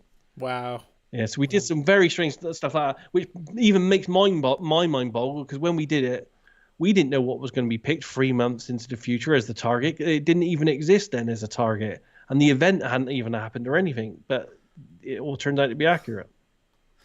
Yeah, that's... So we've done some stuff like that, yes, which I would class as being accurate, but yeah, validating conspiracies and stuff. Only things like Area 51, Roswell, Phoenix Lights, JFK assassination, 911, that kind of thing. Egypt, the pyramids, how they were built, that kind of stuff. Bases on the moon, Mars, all that kind of stuff. Okay, so Phoenix Lights, what was it? What did you see? Both Dick and myself did that, and again, it's live on video on my website. We both describe a super huge triangular shaped craft hovering over a city with non-human life forms inside. Wow. Oh, yeah. Yeah. Recently I went back to some of the Phoenix Lights documentaries. I'm still very fascinated by that. and somewhere like claimed like 3 miles wide. And so, do you Yeah. think that was secret military? Are we talking off Didn't off world? From what I remember about the RV, it felt no, because we both had communications with non-human beings Right, right. that was actually piloting the vehicle. Yeah. So Okay. yeah, I would say yeah, definitely not. Okay. Interesting. Yeah. Well, you hear this, back to predictions of the future, right? I know, obviously, you don't have a crystal ball, but you've done a lot of these readings, and Oh yeah, I have a crystal ball. oh, okay, yeah, you probably literally have one. Do they work, by the way? I Do you literally ever have one use on a it shelf for? somewhere. Yes. Yeah. Do you ever use it for like Lord of the Rings type Not stuff? anymore. In my early days, I did. Yeah, I Okay. used the crystal ball. As I said, sand, tea leaves, tarot cards. I have Right. probably about 10 decks of tarot cards. I even had I don't know if you ever heard of a black scrying mirror. I had one of those at one point as well. They're very good. Whoa. No, I haven't. So it's just like a jet black obsidian piece of curved glass, a little kind of like mirror, 8 inches across. And then you kind of like stare at it in a state of altered consciousness for a while. You start to see images appear in the scrying mirror. Mm. Whoa. Yeah. What about? Have you ever done astral projection? And would you say, because some people also get quite a bit of data out of astral projecting, would you say it's like totally different in terms of the information you can tune Yeah. into? And yeah, what has been your experience there? I haven't. Well, have I? Can I say no? I mean, I did what I call psychic traveling for many years as part of a psychic development group. I don't think that's astral traveling now. I think there's a slight difference in it. Um, so I did psychic traveling, but I don't think I've done what we would class as astral traveling. So I wouldn't be able to probably comment on that one so much. Hmm. Okay. Yeah. Well, I know you were saying. I saw your most recent one talking about cyber attacks too, and that seems like what they're gearing us up for is like civil war.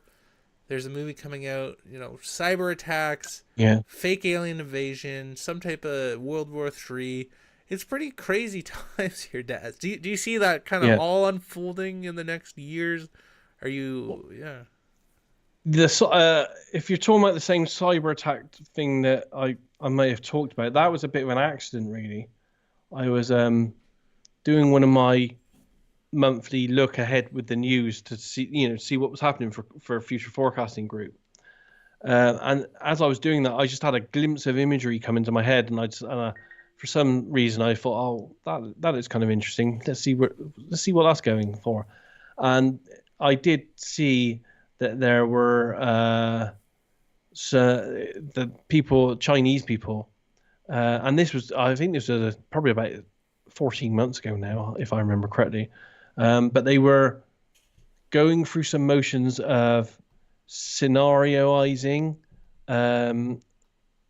events, which would be to if I remember it correctly, a free stage process to invade and disrupt the US before invasion. So it wasn't an actual plan, but it was plans that they were, what's the word? I can't think of the right word. They were enacting and making, they were practicing to see what would happen. And it would be a free stage attack of infiltration by sea, if I remember, container ships with Mm, maybe even having missiles and stuff containing container ships, mm, but also an EMP attack and a cyber attack as well, which would cripple the United States in 3 or 4 different areas in 3 or 4 different ways.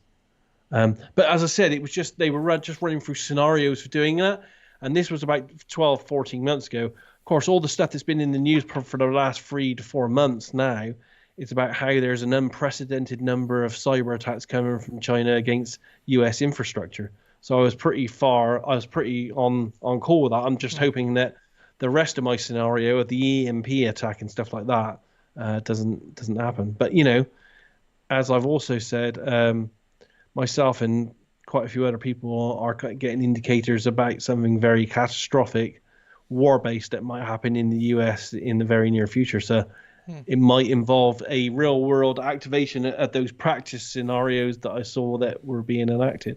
Hmm. Yeah, and just weird stuff going on lately.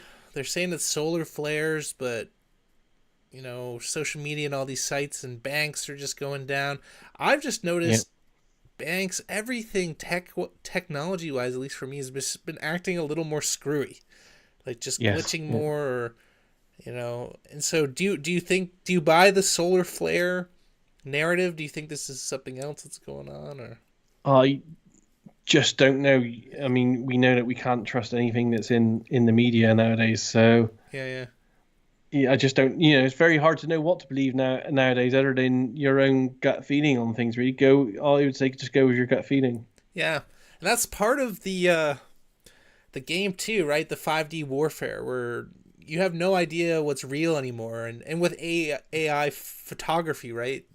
Yeah. You could see the president commit a crime in broad daylight, and now they're just like, oh, it's AI, right? It's this idea where you're not supposed to know what's real and what's fake, and it's so disorienting.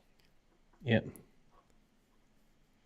It's a crazy world out there at the moment, and the people that want to keep us in a fear state and guessing and submissive to their will, they feed on that kind of stuff, and they know technology better than we know technology. I mean, uh, Assange showed us this, and so did Snowden when Snowden released all those documents about the capabilities that they have. They can record and listen to you even with the battery out your phone and your phone off. They can still record you. Mm-hmm. Yeah, for sure. Well, probably going to wrap up soon here, but Daz, I'd be really curious. You're always such a positive guy. You when you talk about these possible things that are coming down the pike, which I appreciate your honesty. But in terms of like solutions or things people can do broadly, like what do you recommend? Do you recommend people learn remote viewing? Like, do you think in general that's a very empowering thing to do? It can be, but I'm honest.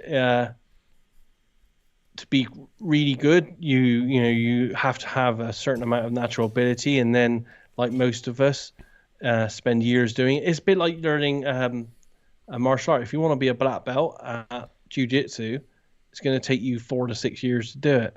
And it's the same with remote viewing. There's no quick solution. If you want to learn it and be good, yeah, you can probably do it. Most of us can do it, but you have to put 4, 6, 10 years into it to be good. You might get some basic benefits from a few months worth of training, but to be really good and use it every day in and out, you need to put in the time and effort. But saying that, it can help people with their lives. But there are simpler things to do, like thinking about because we all have an innate gut feeling that we should follow, our gut instincts.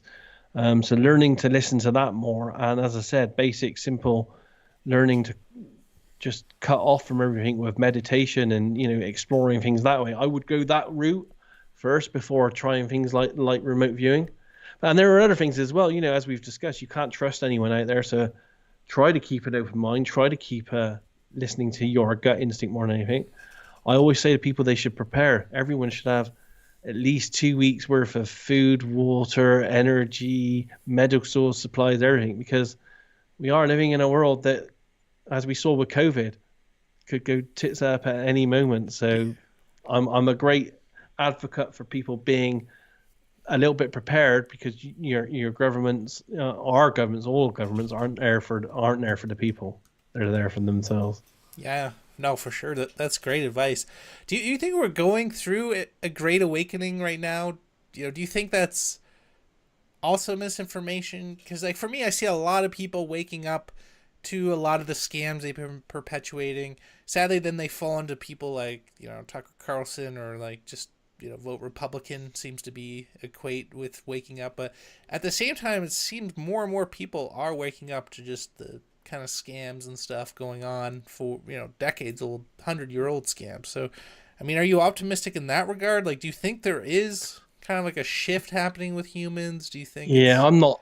yeah, I'm not optimistic, to be honest. really? I've read, because I've been into the psychic stuff for decades now. So I've read, and there were books on this, and they used to call it, "Oh, we're coming into the age of Aquarius, Yeah, everyone's going to be enlightened." I've heard that going back to the 70s. yeah, We're talking 50, nearly going on 60 years now, and I just don't have and haven't seen it.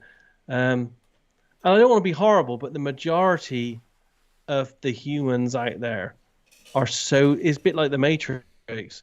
They're so disconnected. They're so connected into the Matrix and living mm, that alternative, not real life, that they don't want to know. They don't want to know the truth because it's too hard for them to tie into. So I'm just being honest here. I do not see any mass movement towards it. And again, it's based on my belief that the non-humans told me as well that the universe, and including everything on Earth and in the local galaxy, is based on this structure of trying to keep balance. mm, So the shift will never be a complete shift towards everyone being evil, like Satan. Satan's the king, all this kind of stuff, and it won't be a shift in the positive way of, oh, everyone's enlightened. We're all enlightened beings now. That's not yeah, how the universe works. The universe always strives for balance. yeah, yeah. Like for me, So for every oh, go every ahead. person we enlighten and we teach to be an enlightened being, the universe has to go out and unenlighten another person to undo what we do to try to keep the balance. Oh no, that's awful. Yeah, That's just the way it's been. That's the way it's been told to me, and the way I understand it to be. For every good person that we make, someone has to make a bad person. yeah. Wow. Yeah, I mean it. I guess it's very easy to see the world as very dark in that it's not balanced, But at the same time, I mean, my own life is really awesome, and people I hang out with their lives are doing amazing. So I think there is a truth in this idea of creating our own reality, and also where your vibe is at. It Yeah. seems like it will actually protect you from a lot of bad stuff going on. Yes. And again, that goes back to, yeah, you create we can create our own reality. If we're thinking doom and gloom and darkness all the time, then that's what's going to be manifested and attracted to us. Yeah, and that's why they program us with these movies like Yeah. Civil War and Leave the World Behind. I wonder if they just put one movie out where it's like humans come against a natural cataclysm and then they all work together and then they build more resilient systems. How would that change the world? Just one movie that isn't like filth and Yeah. But again, Hollywood and most the institutions out there, political, financial, religious, all of them, they are all manipulated by by people that have other agendas. yeah.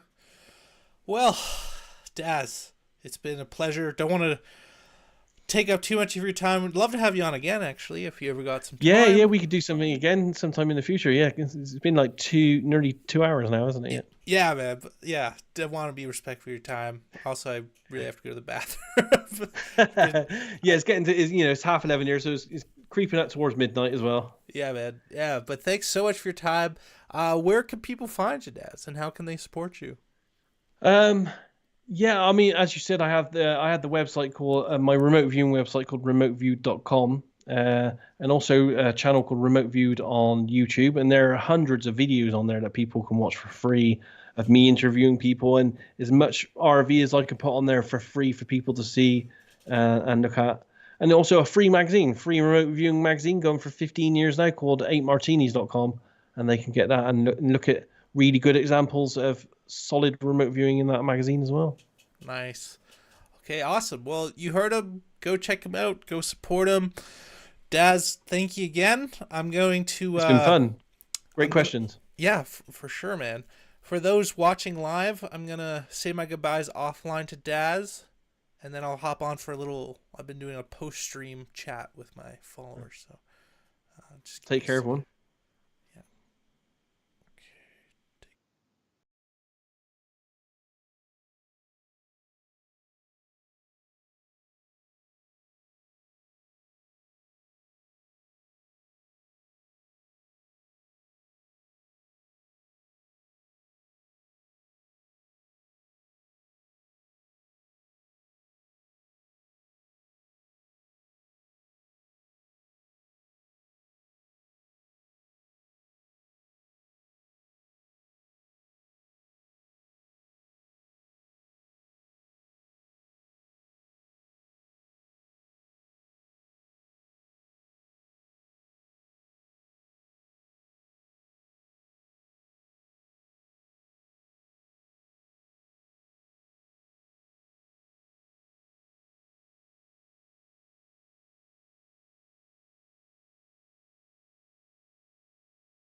All right, hopping back in here.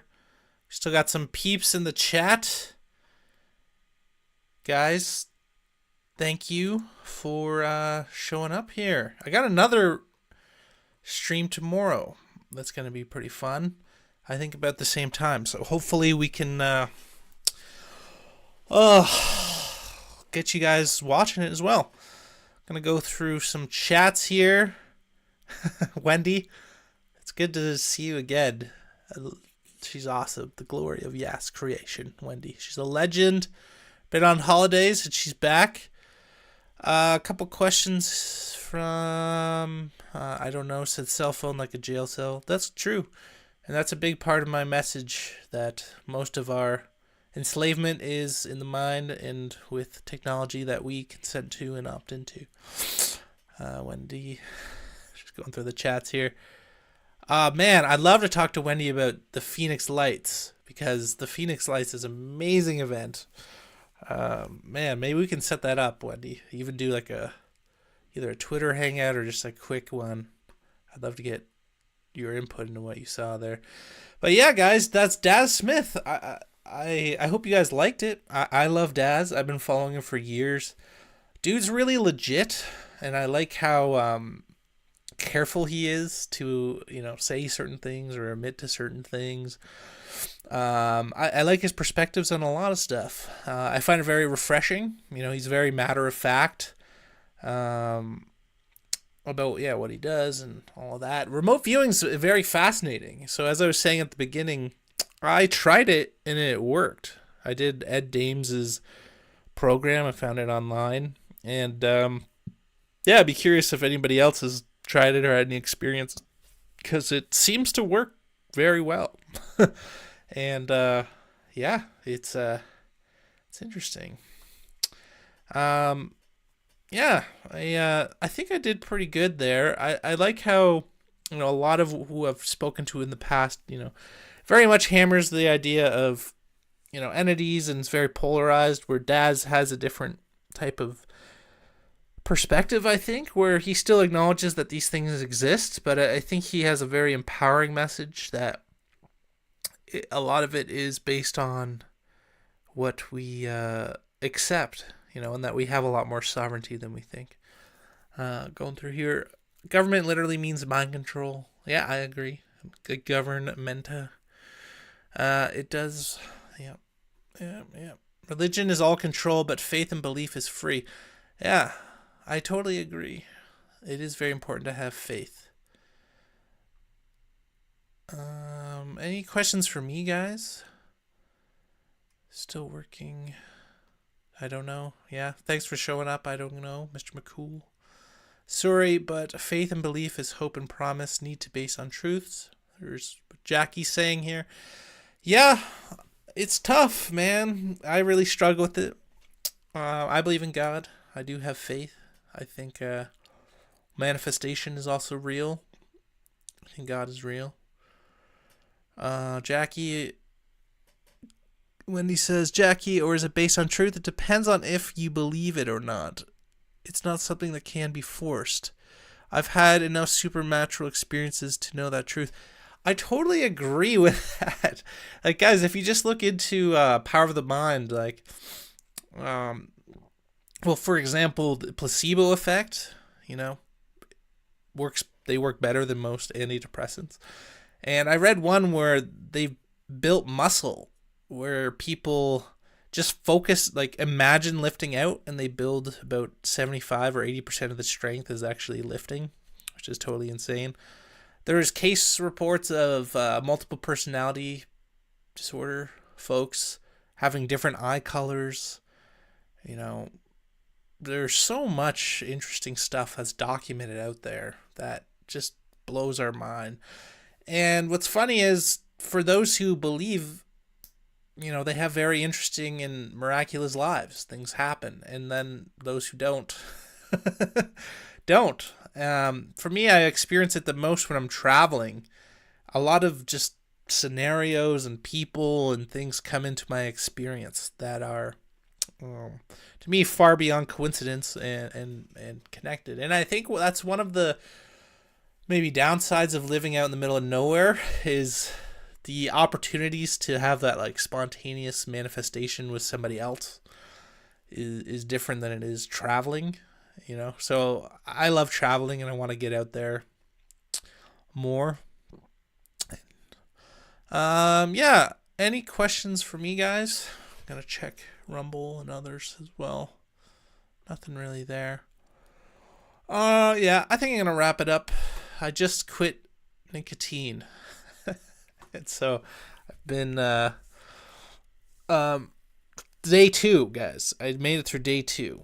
So please, for those who do believe, keep me in your prayers, because I was the worst nicotine offender in the history of the world, and I just said enough is enough. This stuff it's slave stuff, guys. Any type of addiction. Like, I'm off alcohol.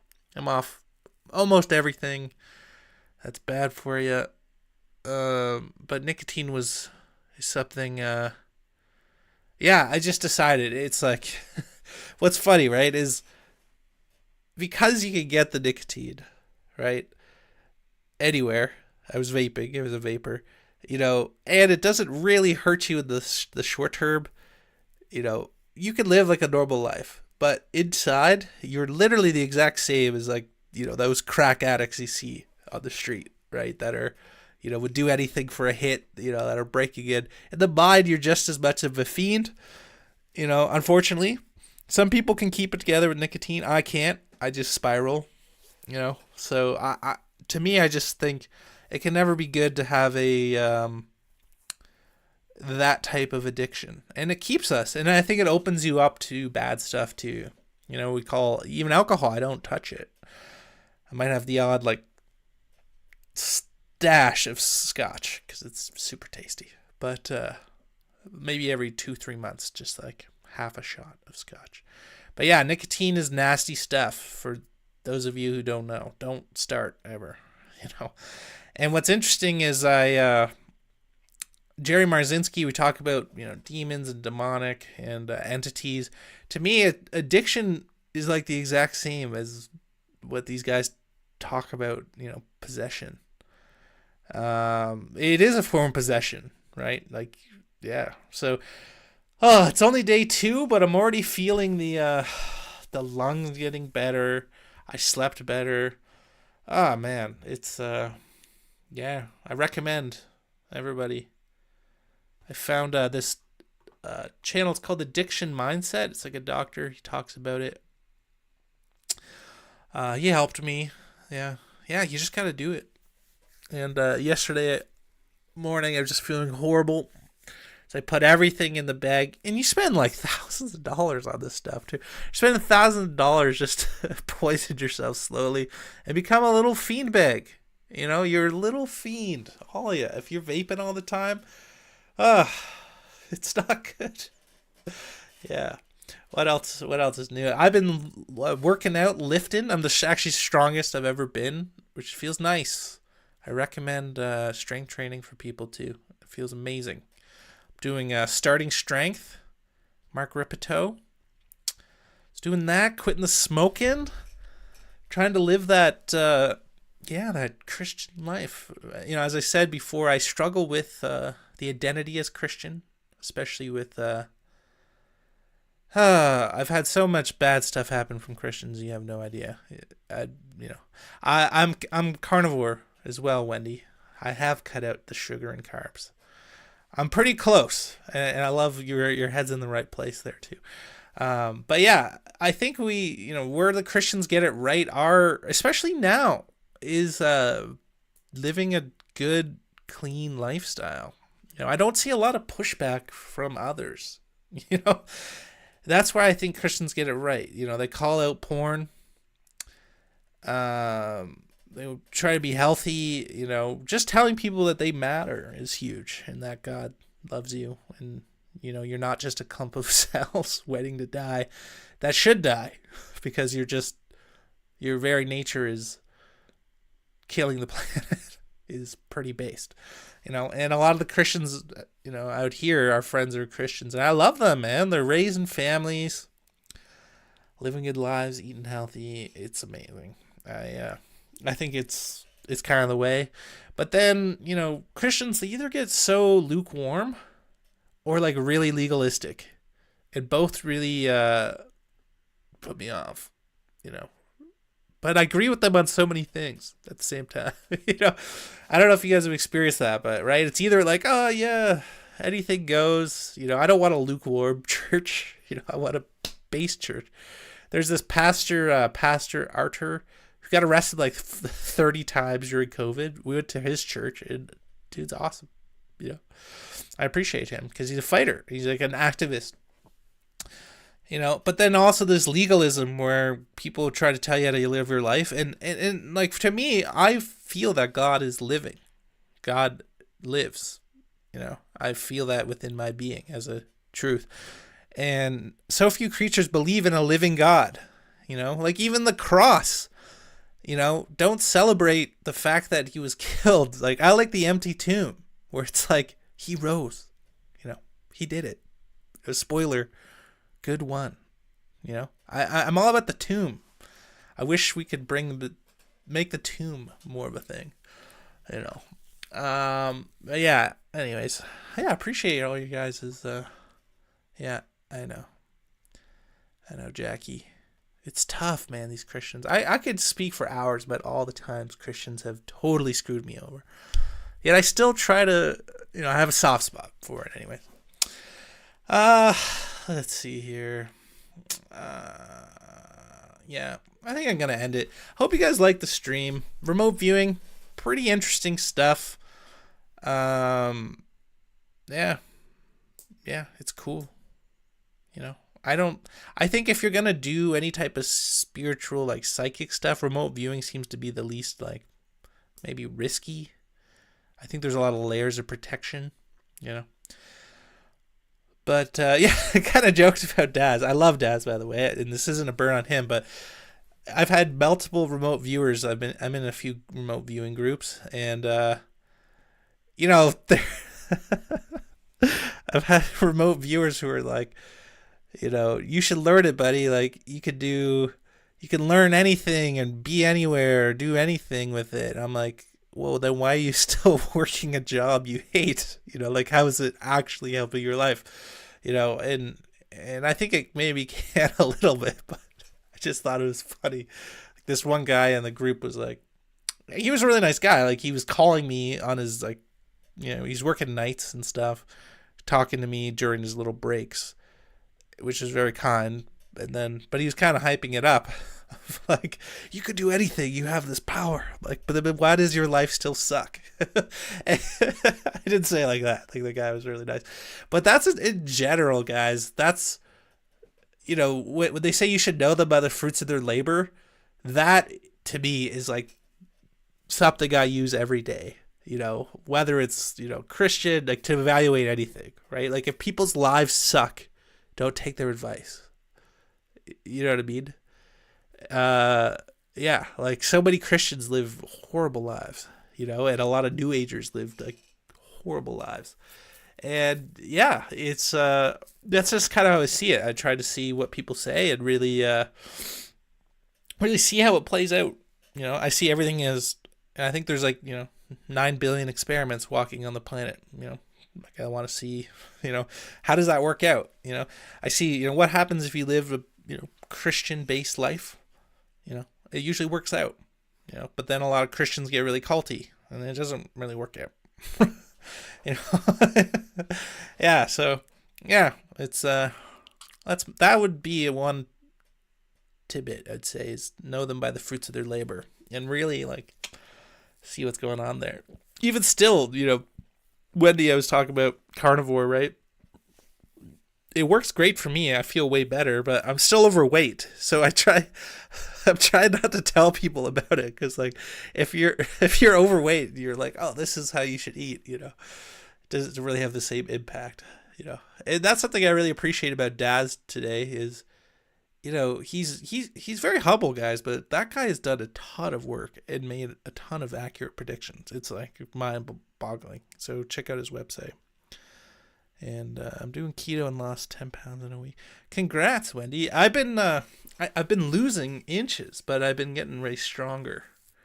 Yeah, my lifts are gone like way up. It's amazing. But good for you. Yeah, keto's good. But it's still pretty amateur. You want to go all the way carnivore. Lukewarm, I shall spit you out.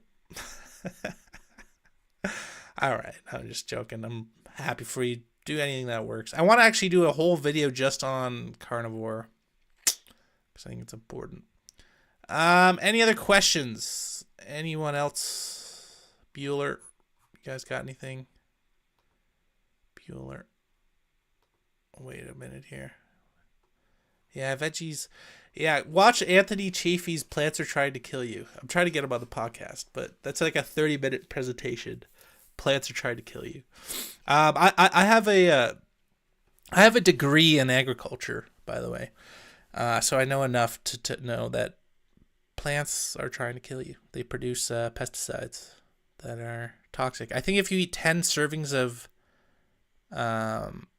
vegetables a day, it's the equivalent of like a teaspoon of Roundup.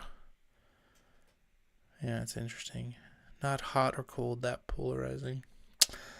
Okay. I think I'm gonna wrap it up. Guys, thanks again for tuning in.